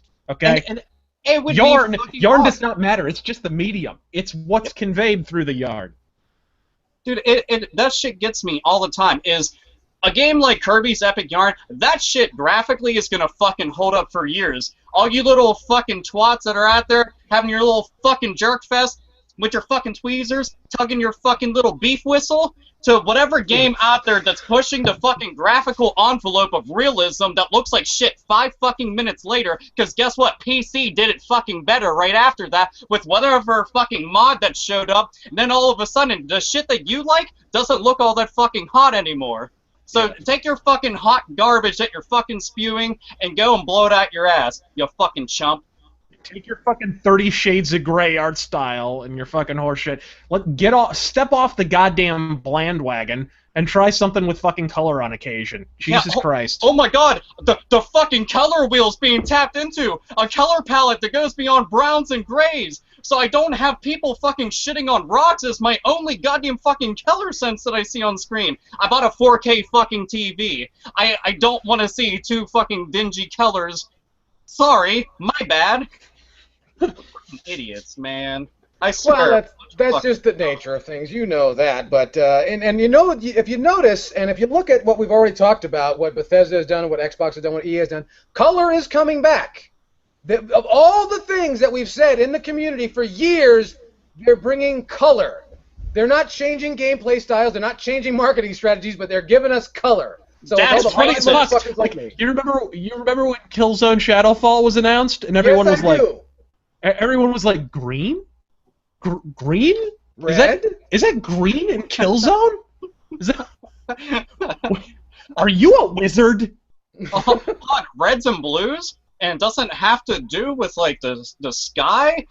I And don't blood? feel like I'm in a fucking bottling plant or a box factory. Like, what the shit? You stumbled into Crayola. That's what you did. That's been happening the last several years. They've been gradually injecting fucking color into traditionally monochromatic affairs. Dude, even Doom 4 was colorful. Let's put that out there real fucking quick for everybody that seems to have a fucking problem with looking at a Nintendo game and thinking it's childish because they used the full spectrum of a fucking Crayola box, you dumb fuck. Oh my god, Doom, a game based in hell. Well, hell's colorful. Huh? Hell's colorful. I mean, all It is. And that's the fucking truth. Hell is a fucking colorful place. I'm pretty sure fucking Lucifer and Beelzebub and a bunch of other fucking demons and devils don't go and think, you know what, I really don't fucking like rainbows. Okay, listen. They jammed a Dio like anybody else. Fuck off with all that shit. So they most definitely are okay with anything and everything with tons of fucking colors. Suck my nuts. I just like to put this out there. Black Sabbath has an album cover with purple on it. End of story. I've got a shirt. I've got a shirt from fucking Acheron. You know, Acheron, fucking evil as shit. Guess what? The logo? Bright fucking purple. And it's a big fucking satanic pentagram right in the middle. And it's fucking awesome. I specifically got that because I was like, oh, I don't want the white one. That one's purple, and that's badass. The Joker wears purple. He's awesome. Why not? True. See, there you go. It's always a mystery. You know how it is. But in between the EA and Ubisoft press conference, which, might as well have not been there anyway, there was what I like to refer to as the Rock Band debacle. Did anybody see that Rock Band's trying to make a comeback? And I don't know how to put this plainly, but they didn't wait long enough. Usually when you go away for a while and you come back, there's a bit of a pop, and hey, we're glad to see you. And that pop lasted all of like 12 fucking seconds because I saw Rock Band meet Sega CD. There was a full motion video experience, and then the same bullshit I saw a few years ago, but now with a soloing apparatus, a new soloing game mechanic, which is really impressive unless you actually know how to fucking play guitar, and then you realize what that was actually just, two really shitty musical passages looped back together. If you didn't watch it, don't worry, you didn't fucking miss anything, but goddamn Rock Band can suck a dick. Alpha Omega, what were you saying? Oh, no, I was going to say the biggest pop I've ever seen within the past decade or so for anything Rock Band and Guitar Hero related is whenever somebody sees a big mountain of them sitting at a fucking thrift store, and even at $1, nobody wants to pick them up. So, sorry. Take that shit to a fucking recycling plant where the fuck it needs to go. Yeah, the only pop associated with Guitar Hero is the sound it makes when it hits the bottom of the fucking dumpster, alright? Those peripherals are like... They're like those things that kids used to buy with the rubber ball in the middle and the disc around it that they used to jump. You know what I mean? I know what you're talking about. You mean the Pogo ball? Yeah, those things. The things that everybody fucking owned at one time, and then everybody kind of emerges from the stupor, like in 1993, and it's like, what the fuck was I thinking? Everybody had one until they got to see their fucking hospital bill for a twisted ankle. It's like 9 broken bones and 3 dislocated hips later. They're like, yeah, that and the Nickelodeon moon shoes. That's what did that, and set a whole bunch of people afraid of going outside ever again. Dude, yeah. I think that toy was actually invented by fucking chiropractors. I think it was a conspiracy. Dude, I think that the moon shoes definitely had a high return rate because all you had was these elastic bands. The minute that you handed that off to a fucking fatty Bo Batty kid, and he fucking just stood there with the bands touching the fucking ground, just keeping parts of his shoes clean, and every time he jumped, he was just disappointed. Yeah, they took that shit back pretty quick. Well, they made that shit for fat kids because they sold the replacement rubber bands right next to it at Toys R Us. They knew what they were doing. That was the iPhone of its day, son. Those fucking replacement bands, even if you strap 50 of those fuckers to any working pair of moon shoes, it wasn't gonna do dick. Those fat kids weren't fucking moving at all unless the ice cream truck came by. That's all. Yeah, I thought it was a little weird when it was moon shoes, replacement rubber bands, insulin. I thought that was a little strange. A little bit odd. Dude, if they put that shit side by side at fucking KB Toy Store, yes, we're doing proper throwbacks. We do that shit at KB Toy Store. Yeah, the parents can just have the one aisle shopping experience where they go and get all that stuff off shelves right up there. It's fantastic. God, I love this podcast. The world's most dangerous podcast, and there's no one that can do anything about it. But we thank you for being here. Something that was interesting to me. Oh, you know what? While I got this time, I'm going to bitch it for just a second, but I want to remind everybody there's some contact information. Give us all a sub, each and every one of us. Follow us at the Twitter, follow us on your Facebook. For those of you who got Nintendo Wii U, go ahead and check us out on the Miiverse, all that good stuff. Check it out because we are the most dangerous podcast in the world, and we're happy that, well, actually we're not happy with any of you. Fuck you people. But anyway, what's something that was staggering to me? I just pandered everybody and told them to fuck off. That's great marketing, Chaos. Really good. No, that's the Heatbit podcast marketing is what that is. That's how we do it, baby. You know what was really interesting to me is to see the just staggering amount of grown people sitting in theaters applauding logos. They would just put a logo on the screen, and there'd be a quiet murmuring, because people are looking at their phones. They're not really paying attention. Then a little bit of this, and I'm convinced there were like fluffers and applause signs. Like, oh yeah, it was weird. Yeah, whatever the fuck that is, yeah. Did anybody else get the feeling at this E3 that the applause breaks and the silence were in the wrong places? like, for example, during the Sony press conference, I remember them showing the Naughty Dog logo during the Uncharted 4 thing. And everybody was like, yeah!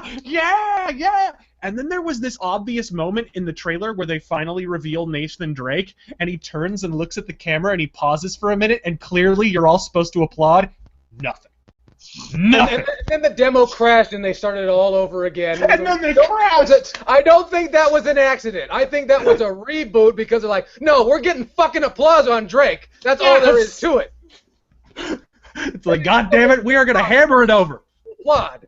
Yeah, it has to be. Nathan Drake has to be hammered over. He is officially the Triple H of video games. That's what it is. If it doesn't work once, by God, we'll give him the title 90 more times. And if it doesn't work again, we're sticking Terminator in that shit. Regardless of how you feel about it, E3 was definitely better than WrestleMania, so we got that going on for us. Well. This is definitely a step up. We didn't have the Terminator shoehorned in anywhere, so that's good, right? And you could tell based on what Sessler and fucking Keeley were talking about, they wanted to shoehorn that shit into E3. They so wanted, but what do? They shoehorn that Ben Kingsley movie in there, which further proves my theory that Ben Kingsley will be in anything. He just, oh man, he seems he like really, he's like the new Michael Caine. He really is. He is. He's just too nice. He's like Christopher Lloyd. He's too nice to say no. I think I have home Speaking movies of that Ben Christopher Lloyd, Kingsley's in, Quest, actually. King's Quest. There's a new King's Quest on the horizon. Did I forget to mention that? No one cared. You see that? No one gave a shit that there's a new King's Quest. Sierra, fuck those people. Oh, goodness gracious. And then from there, we moved into Ubisoft. Now, I want to get my Ubisoft gripes out in the open so we can talk about this. Aisha Tyler. Ooh, I got boos just then. I could feel it. People booing the screen just then. Consistently annoying. If you could say nothing else about Aisha Tyler, this bitch is consistently annoying and not nearly as tall as she was last year. So, good on her. Good on her. I want to talk, and she was talking with the South Park guys. I want to know, can the South Park guys go the fuck away? Yeah. Wasn't there enough balding, greasy white dudes on this show, but we got to stick fucking Trey Parker and Matt Stone on here to plug a sequel to a game that everyone fucking hated? And I know they say they turned it around, but Ubisoft, South Park, Xbox, those three names have been sullied, and I don't think showing up again for a second year in a row is really the way to turn things around. That's just my feeling. You guys might have separate feelings about the new South Park game, but I'm done. I'm excited. I like Stick of Truth. I thought it was good for what it is. But yeah, South Park's humor doesn't really do anything for me. I'll be honest, I think that, depending on how people view the show and shit, I think that in a video game environment, I think it's written differently by comparison to how you watch the show. It's written like a YouTube video. Well, it's a lot of fourth wall breaking type shit, and I appreciate that. I actually find the games like really funny, and Stick of Truth was just like playing, Mario RPG or Paper Mario or something, just with South Park, and that's cool to me. And when they showed off, you'll be running around as their superhero alter egos, and I thought that was a neat little idea. They didn't seem to dedicate a lot of time to that, which I thought was odd because that game did really fucking well. Stupid well. So I was kind of surprised by that, because that got like such a big buzz, and I don't know what it sold though. I'm assuming it sold well. I mean, I'm sure Stick of Truth did well. It had a lot of buzz, and a lot of people. I mean, I know a lot of people that fucking bought it. That's generally my fucking barometer for how well a game did, by the way. Because usually if a lot of people I know don't have it, then it probably didn't do that well. But if a lot of people I know had it, it probably did all right. Whatever. See, mine's backwards, because the only people that get new games is you, and they send them to you, so that doesn't really count. just laying that out there. I just want, and I'm tired of South Park, and I just don't. I think that a bunch of old white men need to hang it up. If the Simpsons need to hang it up, South Park needs to hang it up. South Park should have ended a long ass time ago. Jesus. And the tough thing is, they are the best thing on Comedy Central, and that is a goddamn shame. Well, yeah, when every other fucking show is just a rebuttal to Bill O'Reilly, that'll happen. It's fucking Christ. It's not even about jokes anymore. They got that new show on after the goddamn Daily Show or Colbert or whatever the fuck. That's just that one black dude being bitter for an hour. Like, that's basically all that is. What the fuck is that called? Like, Late Late something? Show? Or... No. fucking terrible. It's just god awful. Like they Well, don't let's not even give them bring any more comedians on. They just bring on politicians and shit and interview. It's like it should be on goddamn NPR. Wow. Well, knowing what I know about NPR. And there was Impressive also- skull hopping technique, though. No kidding. And there was talk about this game, For Honor, which was a brand new IP, apparently so important it couldn't wait till the end of the show. I'm going to say my feelings right now. For Honor looks like Dynasty Warriors if you surgically removed all the fun. Yeah, I know. Thank you.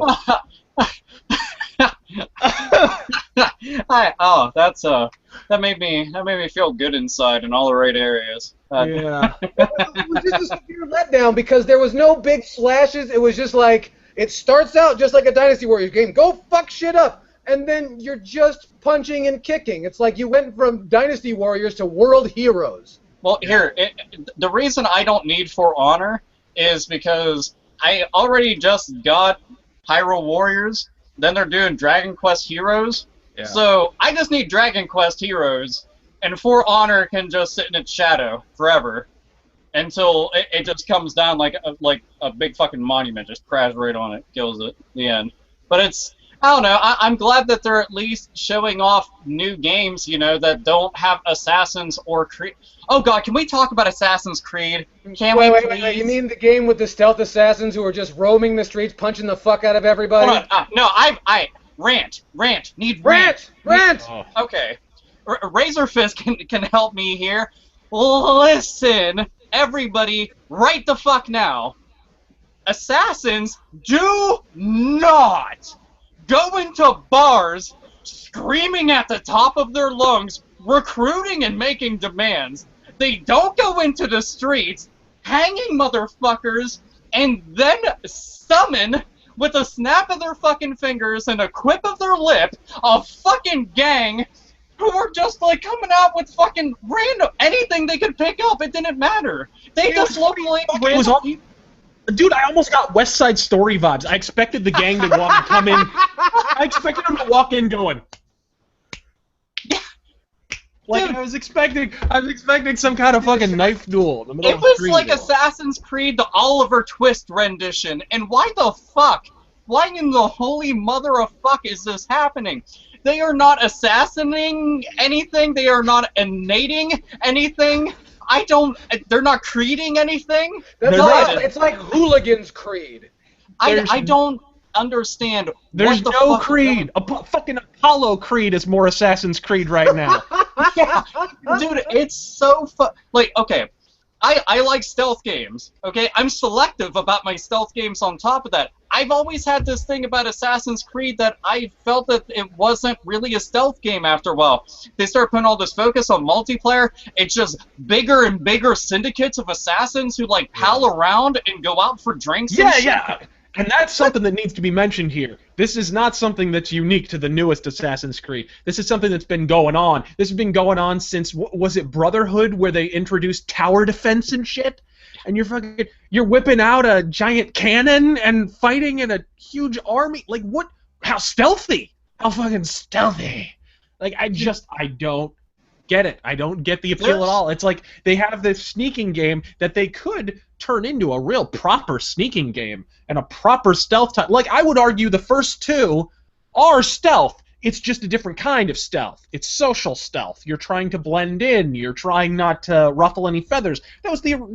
It stands to reason because that was the original concept behind the entire goddamn series. But now, it is literally 90% about multiplayer and fucking tower defense and recruiting an army, which, by the way, really helps the player feel profoundly special when there's 31 billion people who look and act and have the exact same fucking moves as he does.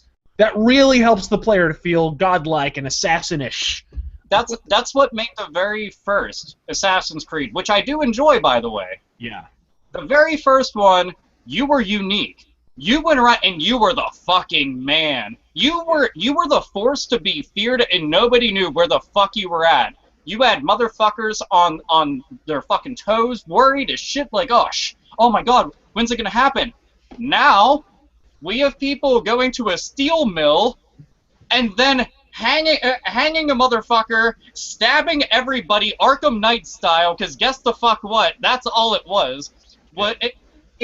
I don't even know where to begin with how fucking angry I was, because I felt offended as a stealth fan looking at this. And anybody can argue and tell me, Alpha, you're terrible. Unsubbed, I don't give a fuck at all. If you're unsubbing over an opinion, then please suck my dick on the way out and make yourself useful at least, since your opinion sucks.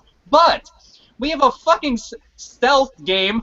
Let's use our quotation marks today. Let's use all of them and get them from every corner of the world. This is not a fucking stealth game. Okay? No. You might as well just hand them all fucking assault rifles, because that's where it's going. All they've been doing is fucking getting everybody prepared for whenever you're going to be going through like a Vietnam jungle and you're going to be assassinating. That's what's going to be happening. Oh, I have no doubt. There's gonna be one set in Vietnam. It's gonna become a third-person shooter. I mean, they really have set up a situation where they could go absolutely anywhere with this and make any kind of game and slap an Assassin's Creed logo on it, and boom, there you go. It'll sell a bajillion copies, and it won't matter. That's the direction Ubisoft is going in now, and it's so abundantly clear that it's gotten to that point. Let this fucking franchise breathe. Let it breathe. Just stop. Just let it rest for a minute. Like, tie your shoes. Just have a cigarette and a poop. We need a break. Order. Yeah, dude, that's the thing. They crank these things out so fucking fast. They might as well build a fucking drive-through into the Ubisoft office. Yeah, and they feel rushed. I mean, goddamn, how many people with fucking Unity? How many people had problems with basic things like parkour? I mean, the act of climbing in a window, you'd fall through into the nebulous void underneath the fucking terrain. I mean, it's just, they're not finished anymore. It's affecting the product. It's affecting the ratings your product are getting, and yet people are still fucking buying them. Well, I don't know why. Dude, they are taking the fucking rule book of Electronic Arts and Activision, and it's milk it until that motherfucker's dry, and then give it a fucking break of a couple years, then bring it back as if it's fucking fresh and new. You know, putting actual time and effort into the game, developing it. Who'd have fucking thought of that? And guess what it'll be? A fucking reboot. And then all of a sudden, whatever the gimmick of the day is, that'll be applied. It's so deeply depressing, too, because then you look at other companies. Like, what is Assassin's Creed at the end of the day? Like, what was the thing everybody joked about? They called it fucking Grand Theft Horse. You know what I mean? Because it's an open world. You're in a city, and you're breaking the law a lot, and then guards chase you around, and you get in trouble. And it's Grand Theft Auto with fucking hoods and swords and shit, right? Look at Rockstar. Look at how they make the exact same kind of game. They take their time. They don't release one every single year. Yep. How many years was it between Grand Theft Auto 4 and 5? And then when they come out, they wind up selling 19 billion copies. And it's like, you could make even more money if you just took your time. If you just took your time, this series could make a lot more dollars than it is right now. But that's the thing, is that they look at this with the mindset of quantity and namesake over quality. They don't give a single flying fuck. They don't give a swimming fuck or a driving fuck or a standstill fuck about the quality of these games. And any person that has noticed this and continues to buy them, you are getting a game that is broken beyond comprehension. How many fucking patches did the last Assassin's Creed get? A fucking shitload. And how many fixes were applied to that? They said it was like over 100 just for the first patch. Yeah. There is no fucking excuse for a game as big as Assassin's Creed to be that fucked up. Yeah. It's utterly inexcusable. Utterly inexcusable. I just do not understand why. Once again, if they just took a little more time, they would make that much more fucking money. And it's the only... Because they would rather have a fucking quick payday. It just doesn't... To think of what could have been with this series is one of the most deeply depressing things you could ever do in your life. Because Assassin's Creed 1 and 2 had outlandish degrees of potential. Yeah. And they have been completely squandered with subsequent entries. That series should be the shit. I should be celebrating the very release of it. Yeah. And all I do is I just look at it and then I continue about my day, because it's like Call of Duty, it's like Madden. You know, those things come out so fucking often. They breakneck speed, and they act like the shit is new every single fucking time. I'm like, dude, I don't give a fuck, and I haven't given a fuck for years. And let's not let the fans off the fucking hook here. It's not all Ubisoft. It's the fucking fans buying shitty games. I mean, because some of these games are not just inferior for Assassin's Creed titles. Some of them are just shitty. Assassin's Creed 3, anyone? Like, that game, you want to just spiral into the darkest, blackest depression of your life? Assassin's Creed 3 is the best-selling game in the series. 12 million copies sold. What the fuck? At that point, what won't you buy? Could they literally just put a roll of toilet paper in a box and put Assassin's Creed on the fucking top and go, hey, here you go? It's even worse than the people just buying it. It's the people that are aware and noting all of the things wrong with it and then defending it. If you I've said this so many times, fanboys don't give a fuck, though, because common sense, what's that? A rare commodity. They don't give a shit whatsoever about the quality of the title that they put on a pedestal. They only give a shit that it exists for the 5 fucking minutes that it's still relevant in their eyes until the next hot thing comes along. And you have to understand that this directly affects how the games are made. I remember, was it Yves Guillemot, I think, head of Ubisoft, was interviewed a few years ago, and shortly after Assassin's Creed 3, and it was getting terrible reviews, and yet it sold more copies than anything in the series to date.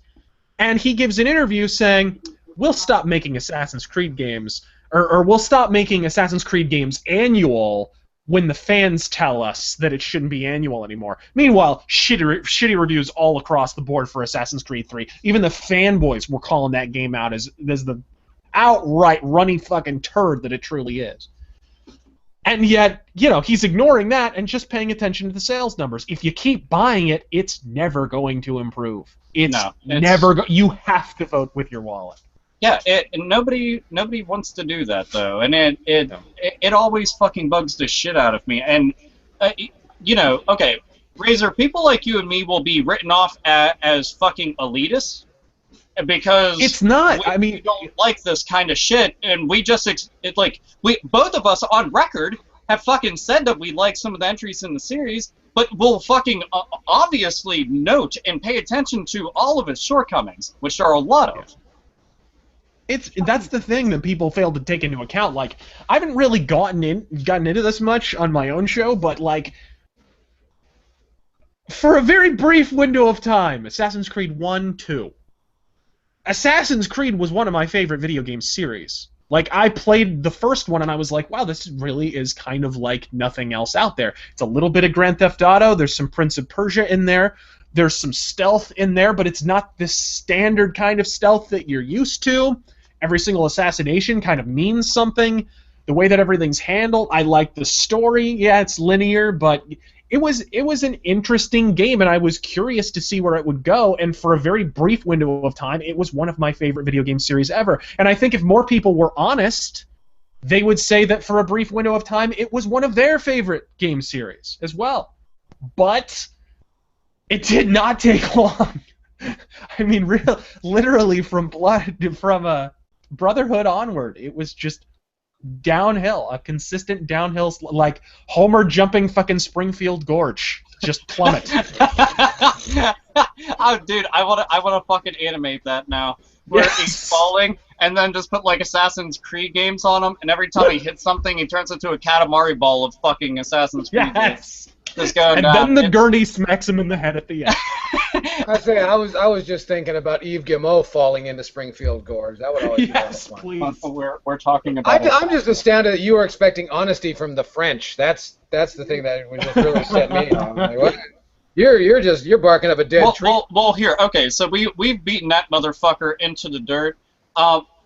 Fucking Chaos. What was the name again of that? I was really just getting to that. There was one fun game called Trackmaster, one of the most bland names I've ever fucking heard of in my life. But you know what? It looked like a lot of fun. It looked like a steady cross between Excite Truck and roller coaster. What's the roller coaster simulator where you build your own roller coaster? Well, there was Roller Coaster Tycoon, Sim Roller Coaster, and then Theme Park. I think it was either theme park or sim coaster, but it looks like you build your own tracks, which look a lot like roller coasters, and you race on it. And it looked like they were having a bit of trouble during the live show off, but that looked like fun. Yeah. I defy anybody to hold anything against that, and I don't care for almost anything that comes out of Ubisoft, with the exception of being Rayman. But Trackmaster looks cool, but I'm not buying an Xbox One for Trackmaster and Trials Fusion. That's just not going to happen. There's checking out Trackmaster, which anybody who's listening to this, genuinely just type into YouTube Trackmaster E3 2015. You'll see footage of it. But the game itself, you can create all your own stages, and it's an over-the-top racing game. Think some of the most insane Hot Wheels sets. And you're just driving all over the place, and it's fucking crazy. Like, I love the shit out of ideas like this, because traditional racing games, whether it's arcade-style racers or it's simulation racers, don't always get extremely crazy. And I'm talking like F-Zero style crazy. This decided to go and crank that shit to some kind of 11, and I like that. I'm hoping that the game's really polished when it comes out, and I hope that this gets like a good turnout of people to jump on board with it, because it's a novel experience, and with user-generated content, at least it won't get boring within 5 fucking minutes, you know? No, I understand that entirely, and like I said, it looks really cool. It looks like, that kind of thing, but it has physics. The very first thing you saw is the dude built himself a track and then crashed right into the start sign, which I thought was like, now this is real. Anytime, and you heard that got a bigger fucking pop than Just Dance did. Just Dance. Oh God, fucking! I don't know who what fucking goddamn idiot at Ubisoft keeps on saying, at every single one of our press conferences, we should have some kind of musical act and then bring out Just Dance. Look, those things fucking sell, regardless. My mom buys that shit every fucking year, so I can't say it doesn't. But the entire audience who's into those fucking shit pickles, okay, should not, for any known goddamn reason, just get rid of them from the conference. It's valuable those people time. Don't give a fuck about E3. Exactly. Like, fuck that, man. That's all. It's, yeah. Well, and that was it. And that was the French-Canadian Ubisoft presentation. And they, once again, Aisha Tyler, consistently annoying. So you can't take that away from her or them. But now we move on. There was one other thing. What about the Ghost Recon? What the fuck about it? Dude, Ghost Recon, I was not expecting at all to even show up. And it's pretty goddamn different compared to all the past Ghost Recon games. Well, what I want to talk about is actually the Ghost. Did you see the Ghost Recon Wildlands? Did you see that? Yeah, that's what I'm talking about. That big fucking loaded trailer. I want to know something. Why is it okay in the eyes of media to kill drug dealers? I don't know, because they're bad. That's something I tried to figure out, because there was this very heavy, what's the word I'm looking for? Very much like a moralistic undertone to the whole thing setting up for Wildlands. Why is it okay to murder drug dealers, but murdering tobacco executives and McDonald's people who sell poison, that's wrong? Okay, here, I'll tell you why. Ever since the 80s, we got to play Whoa. Hold on.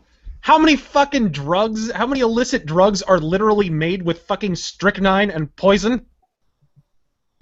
Drug dealers do still poison. I'm not saying that drugs are not poison. I'm saying, why do we get to pick and choose for the purposes of selling video games?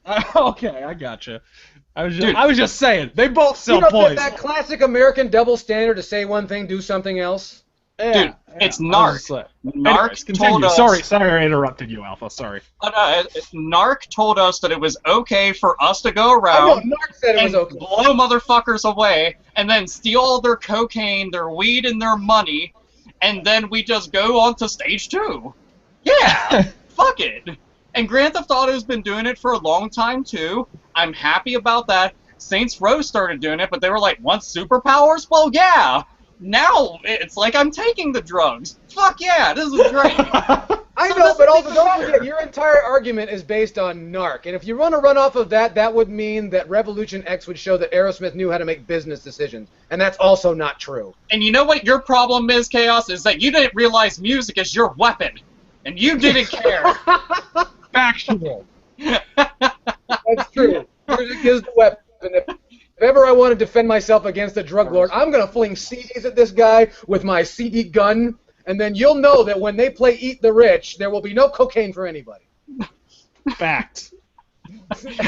Absolute fact of the matter. And now we get to, that was enough of Ubisoft. And now we move on to, oh, I'm sorry, Alpha. Did you want to finish talking about Ghost Recon? Oh, okay. I thought Ghost Recon looked really fucking cool. The other games that they showed, the other Tom Clancy games that weren't fucking Splinter Cell, so I could give a shit less ultimately, when they showed those off, I could not tell the fucking difference. I know that some people are like, well, this one kind of has a Watch Dogs vibe. No, they really just bled together and looked like the same fucking thing, and if they were just shown back-to-back, like, flipped over and over again, I'm like, oh, look at that same game I'm not interested in. Yeah. Well, the only difference between them was a Peruvian guy crucified to a fucking table with fucking fishing knives. That was really the only difference. Yeah, and you want to know what? Just watch an episode of Dexter. You see that shit all the fucking time. There you Nothing go. new. There you go, absolutely. And now we move on to the evening portion of day one. I know this has been going on for a long time, folks, but that's what you asked for, and that's what we deliver every single time right here on the 8-Bit Podcast. Now, I want to make it clear that this portion of the 8-Bit Podcast was brought to you by the fine folks at Sony Computer Entertainment. PlayStation, bankruptcy awaits.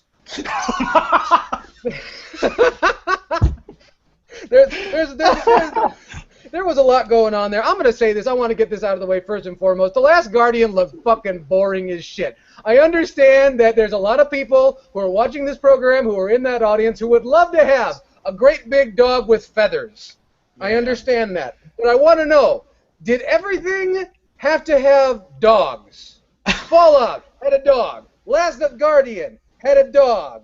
ReCore had a cybernetic dog. Call of Duty had a dog last year. Uncharted had chickens. Does everything does everything need a dog? Because you notice the dogs got bigger pops, got bigger applause than the logos. Which True. Should, but the fact remains, is this what we're left with? We need to pander to people with dogs? Okay, well, what you're failing to realize is that what we're doing is we are setting up for a proper revolution. We are going to have the old cat lady class that will be accessible. She summons them up like a fucking necromancer, and they will piss all over everything that you have, and if you're wearing black clothing, they'll put fur on it and slow you down. It'll be fucking great. You don't realize that, but that's where we're heading, and it'll be awesome. So Yell Chaos, calm down, calm down. See, I think you're misinterpreting, all right? All right. What you construe as an obsession with dogs is in fact the video game industry attempting to expand into the Korean market.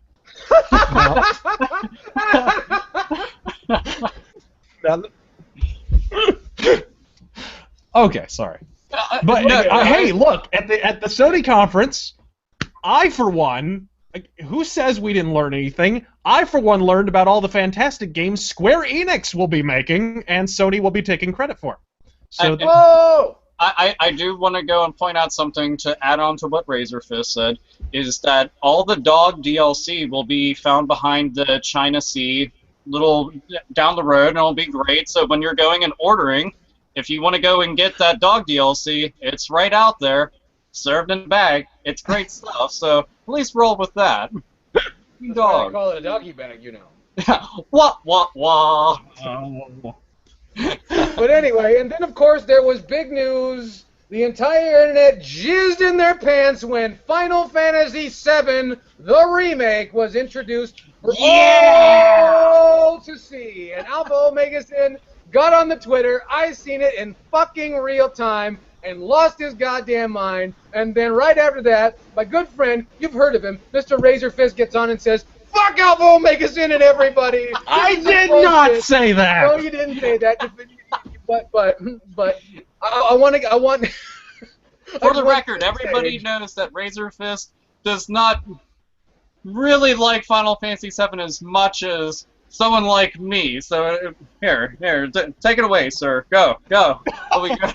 Like, I feel like you should have had an olive branch clenched between your teeth while you said that. That was possibly the most diplomatic statement in the history of diplomatic statements. No, look, everybody knows how I feel about Final Fantasy VII.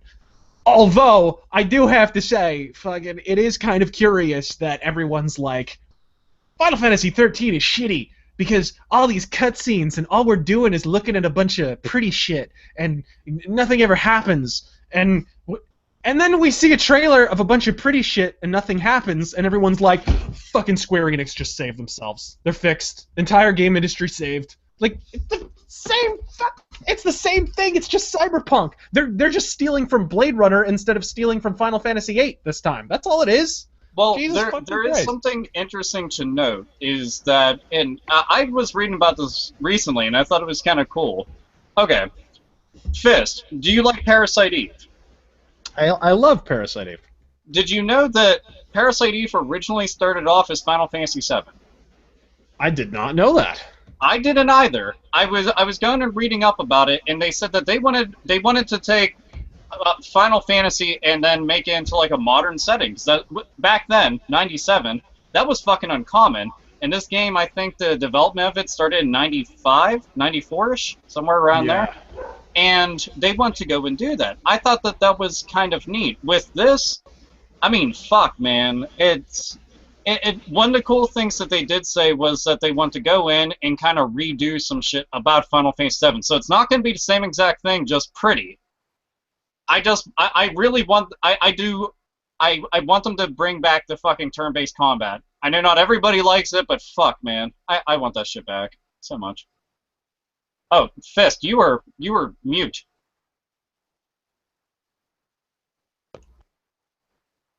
You were still mute. You just remuted yourself. There you go. I would like for that to be the only thing they bring back, quite frankly. The turn-based combat. Fuck everything else. Barrett Wallace can eat plot. Yeah, they could make the plot about goddamn Power Rangers for all I care. Just fucking, it might actually have. If they put the Power Rangers in, I'll be fucking happy. Like, and then CM Punk can go fight them too. That'll be great. Yeah. So I don't know. It's just. Like I said, to me, Final Fantasy VII does jack with a side of shit to me. So okay, I don't realize. How about this? And this will be an interesting question to ask you. I'm very big into the game, despite the fact I'm well aware of all the game's flaws. I just don't care about them because I'm like, fuck it, it's still a good game. But for them to be able to coax you into being interested in playing through the entirety of the game, what would they have to do to that to actually get a naysayer? Okay, here's the thing. I think if you were able to explore Midgar more, actually go, because here's the thing that I always hated about Final Fantasy VII. There are brief moments where the game opens up a little, and then it constricts again, and you get stuck on the fucking rails again. That was always my problem with. That's my problem generally with most JRPGs. And I'm a fan of Breath of Fire. It's not that I don't appreciate a linear RPG. But I think what they would have to do is make Midgar more of a character and allow you to go wherever the fuck you want. Yeah. And then you could progress the plot at your own leisure. I think that would be cool. It doesn't need to be an open world game per se. You could just have different zones, but be able to go to them at will. The thing that I hated the most about Final Fantasy VII, well, one of many things that I hated about Final Fantasy VII, was the fact that you had this kind of cool world. Like, I'm a huge fan of Blade Runner. I had just gotten into Blade Runner where I played Final Fantasy VII for the first time, and I was like, oh shit, this is familiar. And I was like, well, and I got this kind of cyberpunk game that I'm playing. I played Blade Runner, the PC game, and I played Final Fantasy VII around the same time, and it was like, in Blade Runner, you could go wherever the fuck you wanted, to any sector you wanted, and do whatever you wanted any time. And then this fucking PlayStation game that's being praised to the moon and back, I can go where the game wants me to. You know what I mean? It would need to be a little more of an exploration, because to me, Midgar is the centerpiece of the game. In my opinion, the game began, plot-wise, to fall apart after you left Midgar, and it was considerably less interesting after that point. yeah, it's cool that it's open world and you could fly around. That's great, just like the other Final Fantasy games. But for me, it was much cooler when you were actually in Midgar. And I think for most people, that's still kind of the star of the game. So I would like to focus more on that, less on the outside world, and I would like for Midgar to be more open and more of a character, I guess. I can definitely agree. I would like to see that a shit ton more. Because one of the things that I like about RPGs, including many JRPGs, even Final Fantasy VII, many JRPGs out there, is being able to adventure about on my own, and then go and continue the story whenever I want. If they fleshed this out, like in Crisis Core, they did some of that, actually. There was go and do your own missions and all this other shit, and you actually got to go into Midgar. You got to see areas within it, and you got to see it from a different perspective because it's on much better hardware. And it was really cool. I was like, wow, that'd be so awesome if they, I don't know, remade the game and started to focus on shit like that. I hope that they take all the shit that they have right now and then blow it up. And, like, plot-wise, seriously, still the biggest fucking plot hole in my mind in Final Fantasy VII is the entire Aeris situation where we're supposed to give a shit about a girl we met earlier that day. Like he's fucking bawling over the corpse of a chick he just met. Like, in terms of actual movement of time, you just met this bitch. Yeah. And we're supposed to care. And a lot of people obviously did. I don't know, probably because cutscenes were novel and they had the sappy music over top, and it was kind of like, okay, cue the crying. I think if you go back and visit that scene, it's a lot harder to care in 2015 about Aeris dying, and not least of which because you already know about it. I was in middle school when that game came out, and I cheered because I fucking hated her, and I liked Tifa way more. Yeah, Tifa was awesome. I never understood why you're supposed to love Aeris so much when all she can do is yak about her fucking ex-boyfriend the entire goddamn time. Hey, Cloud, could you go buy me a dress? Hey, Cloud, could you go walk me down the street? Hey, Cloud, could you wipe my ass for me? Could you buy me some tampons? Like, what the why do I care about Aeris? Oh, no, what she really needs to ask Cloud and just break the fourth wall and be like, hey, Cloud, can you just drag me along in battle and get me to level 99? Because I'm not going to be around much longer, and I'm not fucking useful at all. Like, whatsoever, because my limit breaks, you can do that with all the materia. So anybody can go and take my job. I'm useless. Literally. Useless. Yeah. God, she sucked.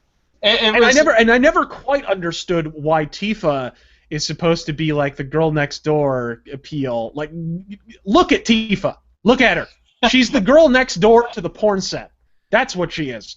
Stop trying to tell me she's the girl next door. Dude, that's where I want to live next door to. That'd be awesome. Like, if it was just churning that shit out, it'd be fucking fantastic. But I honestly found her character more interesting and still do because it's you have somebody that Cloud grew up with. You have somebody that is like a fucking tomboy. Somebody who's actually kind of a fucking badass and matters more, literally, to the fucking main character. And then you have dumb fucking Aerith, and that always fucking bothers Shemi. It was Aerith whenever we first played it. But yeah, she fucking sucks. So Tifa, all the way, Team Tifa. Hashtag. Team Tifa. Oh, and by the way, I wonder if they're I remember in some of the cutscenes, like the one fucking Tifa's falling, and all it is fucking tits in the screen for 5 fucking minutes, and then you got to see her connected to them. Like, oh, there's a person there, past all the fucking boobage. I wonder if they're gonna do that. Fucking Anita Sarkeesian will be all over that shit. Her and her fucking goddamn 5-pound nose. Oh, they better not. Here's what I hope they don't do. I hope they don't dress them up like the fucking Advent Children versions of the characters, because those redesigns suck so hard. If you looked in the trailer for it, they totally had like the old designs. Just, you know, they looked much nicer, obviously, because it's fucking 2015, not 1997. But I'm glad that they did that. And looking at everything. Oh fuck! I want to mention this. Somebody had pointed out during the trailer that in the background they have, like, you know, tons of advertisements and shit. There's a big fucking wall banner for Parasite Eve. Yeah. And I was like, that's awesome. The downside, it's for 3rd birthday. So then my asshole prolapses, and I cave in on myself, again, like a dying star, because Third Birthday is not a Parasite Eve game. Anybody who thinks it is, no, never, never. I thought that was interesting. That was the moment where I felt like, maybe this is an old trailer. Well, they said that last year they started working on it, but I mean, when the fuck did Third Birthday even come out? Third Birthday was years ago, man. That was like...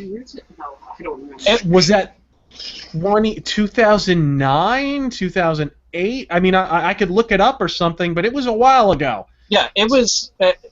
dude, okay. You're certain, if it's not current when you're making this cutscene, I don't think you want to draw attention to Third Birthday, because it went up like a fart in church. It did. Like, It was... That game did not sell, and he likes it. Even the pastor stops in the middle of him doing his thing, and then he fucking gives you the fucking stink face, just like motherfucker. But it's one of the stink eye, stink face. That's Rikishi. But anyway, he could do give that. You the stink face too. Yeah, I really just want them to fucking knock it out of the park with it, because the game, love it or hate it, is important to gaming.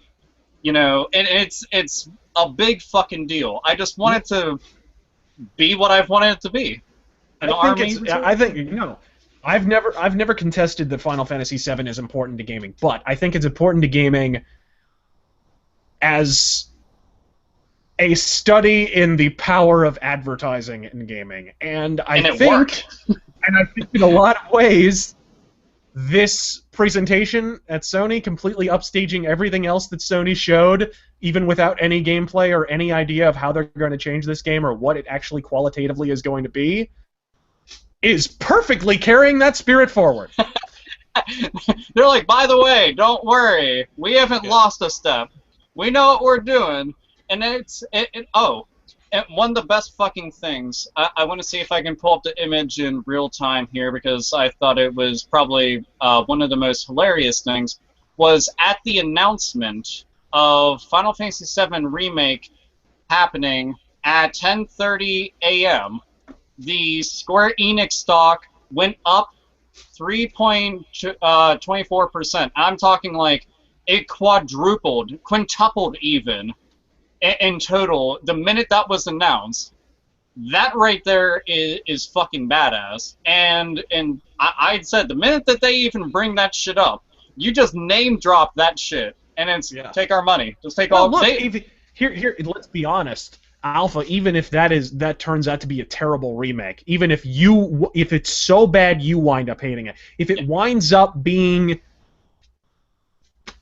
If it winds up being every Final Fantasy game of the last 10 years, it's still going to sell like shitloads of copies. It's not going to matter. It's a safe bet. Yeah, Square Enix, no matter what happens here, is going to be printing money. I mean, think about it. Dirge of Cerberus was one of the best-selling games on PS2. And that, oh god, that game still, it fucking kills me even today. So much potential, and wow, that was a fucking cloud right out the fucking ass. No pun Dirge intended. of Cerberus, one of the best-selling games on PS. That right there, to me, beyond being a portent of the fucking apocalypse, is proof that you can put the Final Fantasy VII logo on anything and it will sell. Advent Children, fucking Dirge of Cerberus, Chocobo Racing, anything. I actually like that. That was a good kart racing game. I got to be a fucking black mage, and I'm all like, thunder! And those motherfuckers got jacked up, and it was great. But the game, and it was funny because everybody had rumored this. I'm talking like the day of E3, and this shit was going down. All these websites started reporting that, and during the Sony press conference, they start talking about Final Fantasy, and everybody's like, "Oh my god, even me, I'm Sinner, I'm fucking clenched butt cheeks, pressed up against the screen." They're like, "Worlds of Final Fantasy Worlds," and I could not give a fuck less. I don't know how to give less fucks. I'd have to take goddamn night classes on how to give less fucks about that poor game. Will I try it? More than likely. But I was waiting for the Final Fantasy VII Remake. They showed that poor thing. I feel bad for it. I feel like somebody kicked the shit out of it and took its lunch money. And then they were like, "Oh, by the way, here you go." And the minute that the word remake showed up on screen, and my cat walked in front of the camera, the minute that remake showed up on screen, and it was like, boom. I swear they probably had an ambulance parked outside to carry away all the fucking people that fainted as if the fucking Beatles were playing, and fucking bitches were just like panties everywhere. Take them. Wow. Yeah. It's just fucking like awesome. it was in that moment, and I don't think anybody's going to argue this. It was in that moment where it went from, oh, it's another E3, to everyone in unison, best ever, 20 out of 10, woodwank again. You know what I mean? Like, fucking, that's, and to me, one announcement, especially when it's a remake, and especially when you didn't see gameplay, and especially when it's being made by Square Enix, who just fucked up Thief 4, who released a bunch of footage, frankly, of Deus Ex 4 that concerns me a lot, and who just made Deus Ex The Fall, which sucks ass, and, oh, hey, by the way, Final Fantasy 13 and all of its sequels, and the original launch of Final Fantasy 14. A lot of people are playing Final Fantasy 14 now, the remake. I don't know how it is. I haven't played it. I'm not going to judge. But, you know, the launch was not good. Square Enix, bottom line, has made a career in the last 15 years out of taking old properties, much like Final Fantasy VII, and sticking their cocks so far down their fucking throat they feel a draft. All right? That is what Square Enix does in 2015. So to me, that's not enough of a reason. Like, that's not enough of a reason to get giddy. Like, what are people slamming here? Video game buttons or fucking peyote buttons, as far as I'm concerned. It's not... It's one game. It does not take a conference from another E3 to best E3, in my opinion. Just my opinion. Mr. Chaos. I'm so glad to know that you guys had opinions. Who would have thought? I mean, it's just an I know. incredible idea. Are you sure? I know, but what's interesting though is not only that, but you know, there was also some trolling along the bottom, which I thought was interesting. In that a one-time well-respected developer, Mr. Yu Suzuki, shows up and decides that he wants to tell everybody about Shenmue 3, which got a huge response from like 1,100 people, which are all the people who bought it on the fucking Dreamcast, and tells us that there's going to be Shenmue 3, but it's a Kickstarter. And interestingly, there's still people who don't even realize there's a Shenmue 2. Yeah, there is. There's still people who never even heard of the goddamn Dreamcast. And as I was bringing to Alpha Omega Sin, who wanted to tell me what important, and I don't want to discount what he said, but wanted to tell me what an important thing it was that Shenmue 3 was coming out. It's like, Shenmue is a game that sold poorly on the fucking Dreamcast. I want to make sure that that's known, first of all. Nobody bought the Dreamcast, which means that negative nobody bought Shenmue. And then it came out on the Xbox, the original Xbox One, and again, no one cared. And then, somehow, it met its funding, which is what Kickstarter does, and then Sony, who kept this a fucking secret the entire time, said, oh, by the way, we're helping out with this Shenmue thing. And they're not helping out, they literally just let them walk on stage. Sony isn't behind it. Sony didn't organize it. They were just like, hey, we need another big announcement. Oh, somebody's doing a Kickstarter for Shenmue 3. It'll be like we're making the game. So here you go. Like, and that was the entire Sony press conference was, oh, hey, these guys are making a game, and it's eventually going to be on our console, I'm sure. So it's like, it's not exclusive, but it'll be on our console. And that was pretty much the Sony press conference from beginning to end, basically. Well, not to mention they spent like a nanosecond on the PlayStation Vita. Don't remember that? The PlayStation Vita logo, 3 games. Anyway, we're doing other things. Well, the thing that made me sad was them talking about PlayStation Vue and dedicating any time to that at all. Like, did you not learn from the fucking Microsoft press conference when they talked about TV to maybe not talk about this kind of shit? Because guess what? Everybody's got a fucking PS4 already, has seen that fucking goddamn thing because it's been in beta forever. Everybody already fucking knows about it. Anybody who went onto the PlayStation store, we're talking about over fucking 20 million people know what the fuck it is. You didn't need to dedicate any time to it. Focus on games. They're fucking foolish to go and do that. And then the whole Dreamcast thing, but we had talked about this a little bit, for everybody who's listening, we had talked about this a little bit before the podcast. The main thing that I can go and defend Shenmue's legacy on is that while it wasn't as gigantic, it was very niche when it first came out, but it gained shit tons upon shit tons of notoriety and fans since then. It's been 14 years since the sequel. Keep that in mind. 14 years since 2. And whenever that happens, you get cult status. You get a cult following. Plenty of movies bombed whenever they came out, but now everybody fucking loves them over a decade or two later. Same thing with bands. Same thing with TV shows. These things happen. Shenmue is a prime example of a game that it didn't get to blossom whenever it first came out, but can nowadays. And all the curious people, they can go and check it out. But Sega has to be smart enough to put out Shenmue 1 and 2 HD. Port that shit on the PC, PS4, Xbox One, Wii U, doesn't fucking matter. Put that out there. Get people up to date on it. It's asinine not to. After Shenmue 3 reached its goal in like 5.5 seconds, they're going to, Sega's going to be like, oh, look at that money train going by. Yeah. Oh. They're going to release idiots it. not to. They're going to toss a grappling hook. But to be fair, this is also Sega we're talking about. You can tell them that, hey, I've got a fucking guaranteed pile of money and a bunch of people that want to give you more piles of money behind me, and they're just like, oh yeah? Well, what about another Sonic Boom? And I'm like, shut the fuck up!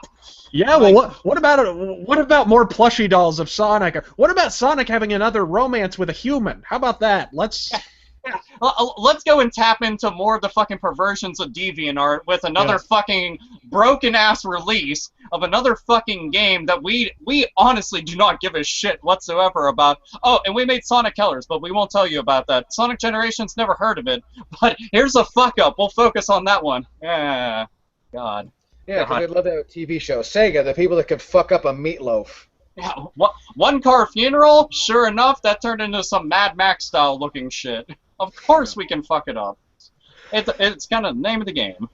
Yeah, no kidding. And that's how Sony closed the night. And, I can't say that I was terribly excited about it because I was in the shower for part of it, picking the loose hairs off of my wall, which was infinitely more interesting than what was going on in the PlayStation conference.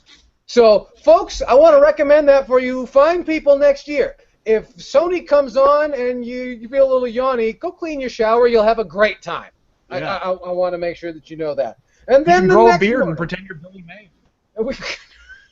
But then you'll die. So these are things that we have to deal with. And then the next morning, the prodigal son rose, and Nintendo showed what they'd been hiding all this time, and everyone intentionally pissed the bed and said, "Fuck this shit! How dare you bring out games? I don't like them!" And now I'm going to go to change.org and demand that you stop making these games. If you didn't know, the fine people at Nintendo, they started off with a really strong base. They started with Star Fox Zero. I shouldn't neglect to mention that they did model their conference after HR Pufnstuf and the Muppets. I shouldn't neglect that. Man, dude. If you grew up when I did, HR Pufnstuf and the Ron and Nancy show was fucking hilarious. Go check that shit. You have Google. Go look that shit up. That shit is funny. Star Fox Zero. The end. I'm playing it. End of goddamn story. And unlike virtually everything Sony showed this year, I can actually play it sometime before I reach retirement age. Oh, dude. Best fucking thing, I haven't even posted the fucking video because it's still sitting in fucking Adobe Premiere.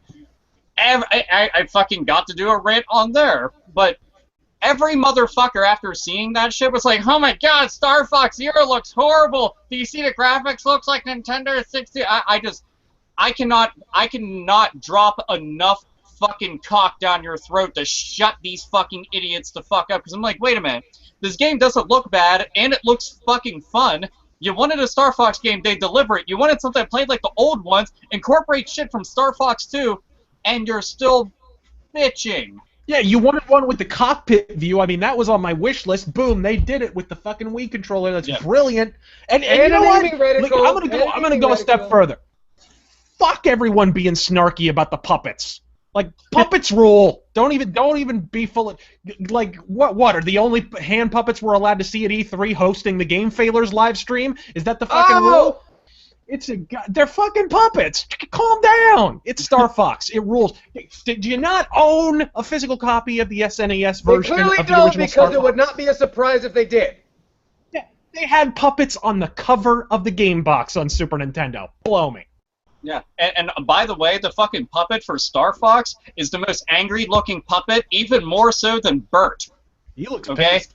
And Bert is always pissed off looking. Okay, people are like, Oscar the Grouch? No, have you seen Bert? That's a fucking rape face, man. He will fuck you up. But for Star Fox, man... Well, don't forget, wait a minute. Don't forget, Oscar the Grouch lives by himself. Bert has to live with Ernie.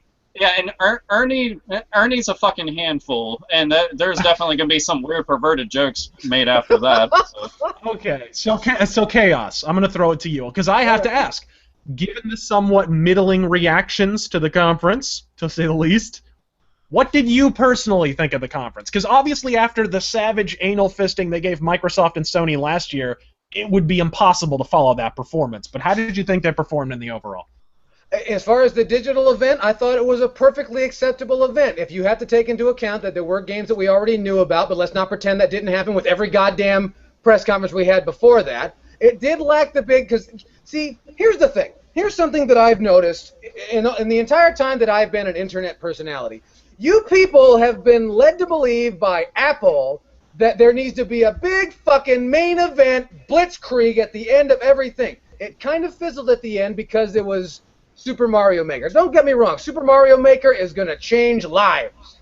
It's cool. You know, It is awesome. and don't think that it won't. I don't know if it's going to sell a lot of Wii U units, but I know that it's going to change game design forever. It's going to get people thinking in that mode again. I thought it was a perfectly acceptable conference.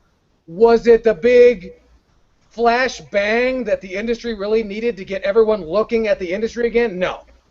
And that was the really... But listen to this list! Star Fox Zero, a new Star Fox, Legend of Zelda, Triforce Warriors, and I know people were immediately pissed off that Triforce Warriors only had a three-player scheme to it. Triforce, 3, you don't get it? You're not... Yeah. Do we have to go through the Roman numerals thing for you fucking people? we had Hyrule Warriors Legends, Hyrule Warriors on the 3DS, Metroid Prime Federation Force. I know what you're gonna say. It's not a real Metroid Prime game. But after the real bomb that was Codename Steam, which is a great game, I've played it, I love it. It did not sell what they expected it to. They really needed to use the Metroid name, and they're setting you up for Metroid Wii U. You don't realize it, and a lot of people say, well, it wasn't Retro making the new Metroid game. Yeah? Well, Retro didn't make Donkey Kong Country Returns 3D on the 3DS. Do you notice a pattern? They're setting you up. They're trying to get all the people, because there's a lot more 3DSs out there than there are Wii U's. Hands down. There's not even a comparison. So if you get those people talking about Metroid, hey, wait a minute, the Wii U, what's that? What's going on over there? So that's why I think there's that. Dude, you want to know what the big thing that I think everybody's taking the piss out of Nintendo for? What's that? It's because they followed up Sony, and Sony had big fucking announcements nobody was expecting. So then it was like, well, Nintendo, if you don't have those big surprise announcements too, your entire conference sucks. And that's, I think it was too. It was two-fisted, quite frankly. I'm not sure if...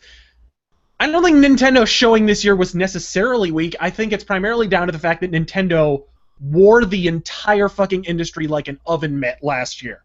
Like, just rocked everyone. So they simultaneously had to live up to Sony and Microsoft this year, which both companies had very good press conferences, and they had to live up to themselves last year. And they kind of got squashed between them, and that's why everybody's comparing them unfavorably to themselves and to other companies. I want to say this, though, and there's a lot of people bitching and complaining to me directly, like I work for fucking Nintendo or something, that like it's my goddamn fault that there's no Zelda Wii U this year. It's like, didn't they make wasn't that a big hullabaloo, a big ballyhoo just not too long ago about how the Zelda Wii U will not be shown at E3. But they give you 2 fucking Zelda games in the next 7 months.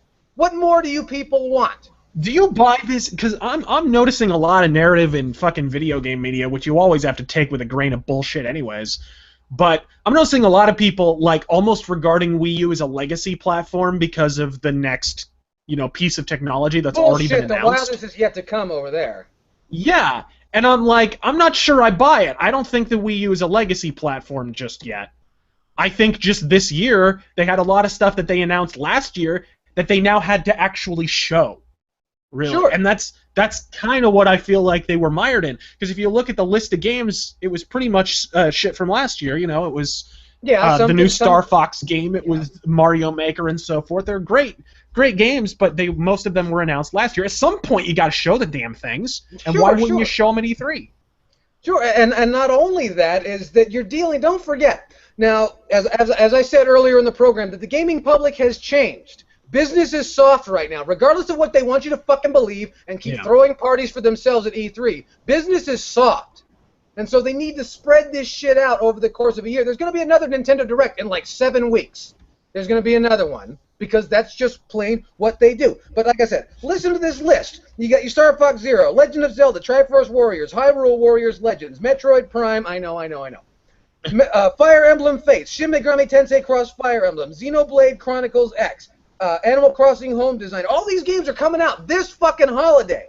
And then, of course, what was supposed to be, and last year, if you look at the narrative of last year, the darlings of last year's E3 was, we're going to make it possible for fucking indies, both Xbox, PC, PlayStation, and Nintendo said, we're going to make it possible for the indies to do, and everyone else has shit on the fucking indies, and no one said a goddamn thing about independent developers this year, but Nintendo ratted off this fucking list of and games you've never heard of, but I assure you, I've already tried most of them myself, and they're great games.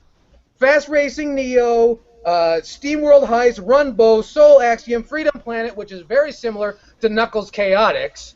For those of you fans that remember Knuckles Chaotix, that's a great that's my favorite Sonic game, dude. I love that game. Absolutely. One called Typo Man, another one called Lovely Planet, which is very similar to Jumping Flash for you way back when in the first PlayStation. And Mutant Super Challenge from the fantastic people over at Renegade Kit. There was an absolute steamrolling of titles being offered up this year. Some of them this summer, most of them before fall. And it wasn't enough. It was, to me, again, I think Nintendo had a respectable conference because, again, like Microsoft, I think Nintendo and Microsoft actually had a lot of games that they were like, Holiday 2015 coming. They're coming. They're coming this year. It's coming now. Sony was way off in the future. We're gonna have X, Y, and Z, and most of this shit isn't exclusive and isn't made by us. So I not only don't think best E3, I don't think Sony won the fucking day. They had one big announcement, and if you want to get technical about it, Square Enix won the day with that fucking announcement. It wasn't fucking Sony. Well, I think if you really want to break it down and well, because we haven't talked about Square Enix, well, we kind of have because Square Enix did their own, press conference later on, and why would they pay money to do that again? I don't know. Again, a whole bunch of people making union wages to report on stuff that they've already reported on.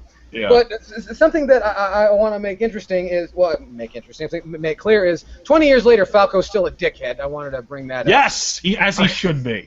As he should be, absolutely. The one that really stood out, though, because I do this sometimes. I find myself yelling at the screen whenever I'm going through the social media and so on because people are dissatisfied because, everyone feels that they're a special little snowflake and these multinational corporations should drop trow and just present directly to them.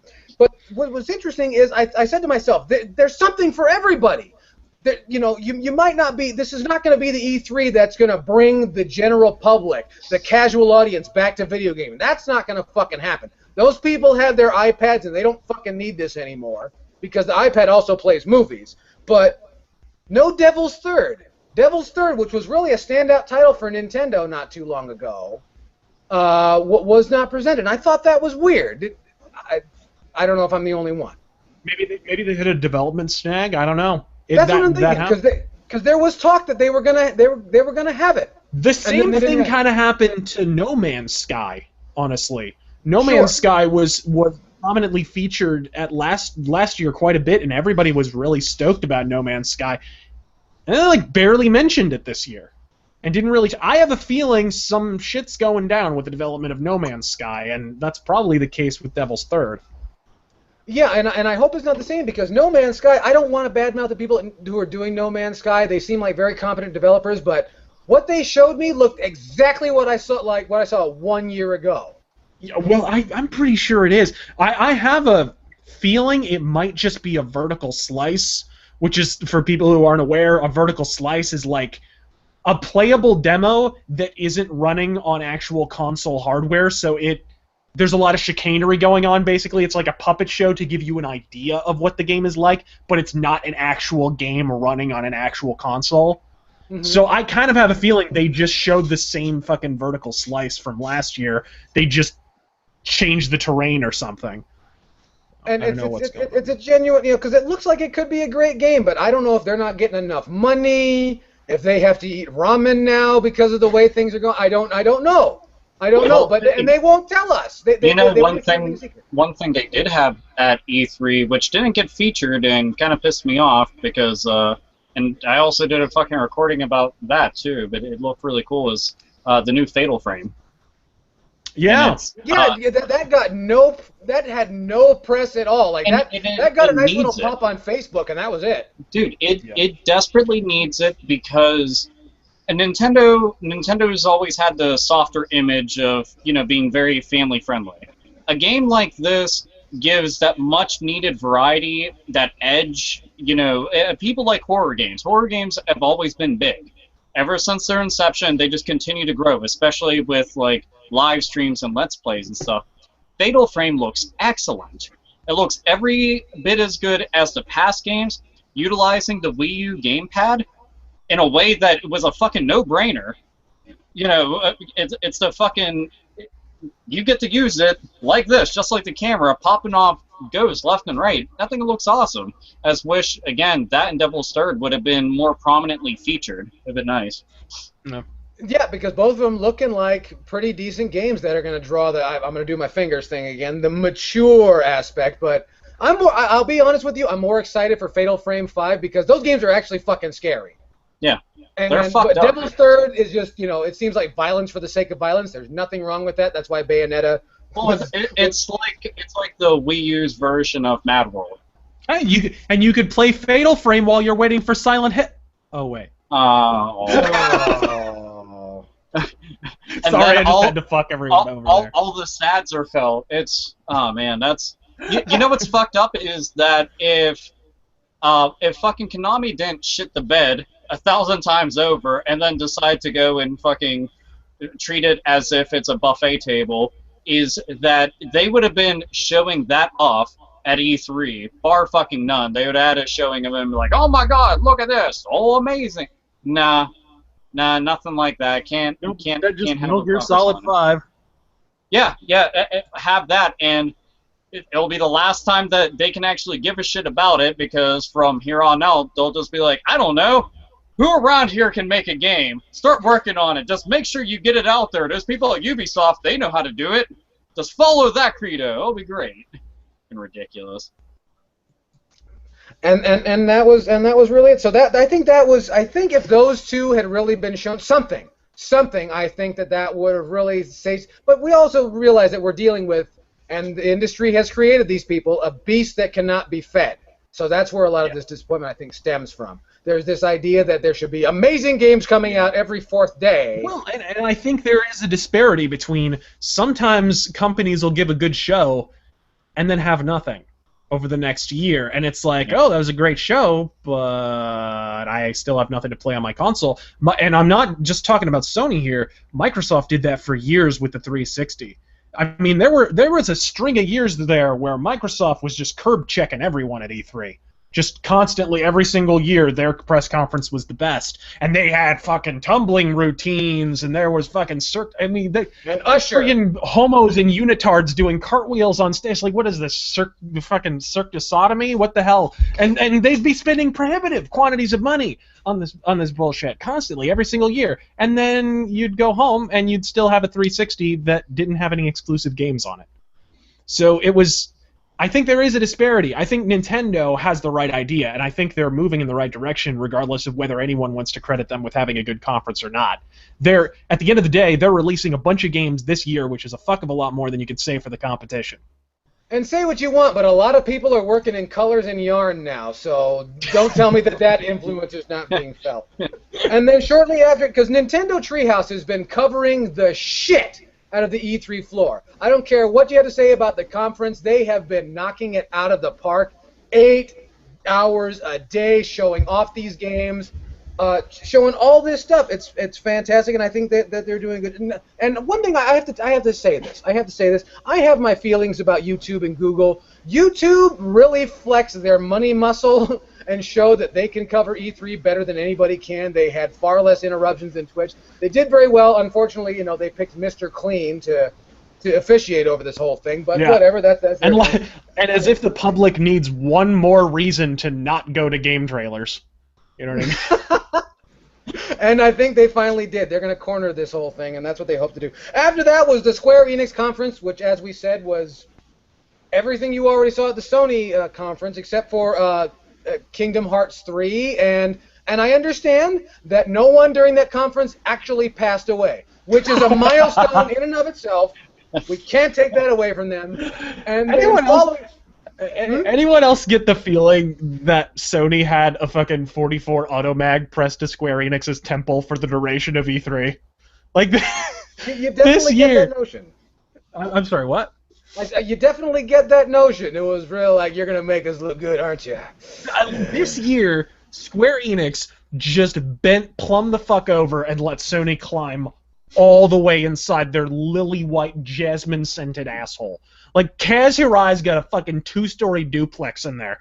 I mean, I hope Sony paid them well, because when Square finally took the stage for their own conference, they wound up looking, like I said, like a 10-year-old who fucking wanted to tell the teacher the dog ate his homework. They had nothing. They had nothing that they hadn't shown at Sony's press conference. I hope they made a lot of cash. But if they did pay Square Enix off, I kind of feel like both companies got ripped the fuck off a little bit. Because Square Enix wound up looking like clueless jagoffs, and Sony wound up looking like they don't have any games. Like, they're not making any first-party games, which isn't true. They do have exclusive games.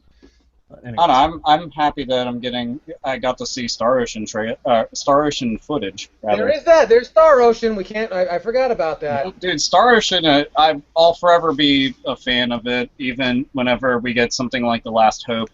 But Star Ocean 1, 2, 3. Fuck, man, it's just good ass shit right there. And not too often do we get sci-fi RPGs nowadays. That's true. And it's nice to see some stuff like that. The Kingdom Hearts 3, I know that you guys could give a fuck less about it. I'm just glad that after all this fucking waiting, after all these goddamn entries into the series, I'm like, just move forward with this fucking story. Give me a third fucking entry. We finally got that. We got to see footage of it, the actual gameplay footage of it. I was pretty happy because it looked like the stages themselves are way bigger. I'm talking like fucking huge. And I was like, dude, that's pretty fucking badass because it's a platforming action RPG. I want to be able to run around and go all over the place. The summons look pretty fucking badass. The magic effects look cool. It just, I don't know, it looked fun. And I was happy to go and see that. I hope it delivers because it's been a long wait and it needs to, big time, and I think it will. Better. Definitely. And after that, of course, was the PC Gaming Summit, which put everybody to sleep. But as we know, apparently AMD is still in business, so we got that going for you. And folks, that's our fucking time. Thank you very much for joining us on the 4th annual 8-Bit Podcast E3 2015 Damage Report. I am fucking tired. I want to thank you for joining me. I want to remind you guys that don't forget, check out all the information down below. Give us all a sub. Check us out on the Facebook. Check us out on Twitter, on the Miiverse, all that bullshit. You know you want to. You know you love it, and you know you love Nintendo in color. Admit it, and you love yarn. Each and every one of you love yarn. So, I am the Intrepid Yell Chaos. Joining me has been the man, the myth, the legend, Alpha Omega Sin. Alpha Omega Gun Show, thanks you for stopping by and all other stuff. I can't wait to go and take a piss. I've been holding it in. And my man, 8-Bit Podcast Intercontinental Champion, the excellence of elocution, the Razor Fist. Now, for all you bitches who are always pissing and whining about us not having the old school, gigantic 3-hour 8-Bit Podcast episodes, yeah, watch this one and shut the fuck up. Yeah. And that's it. Thank you very much. You guys have been great. Take care of yourselves and take care of each other. We'll see you next time right here on the world's most dangerous podcast, the Hate Bit Podcast. You guys are great. We'll see you next time. Rah!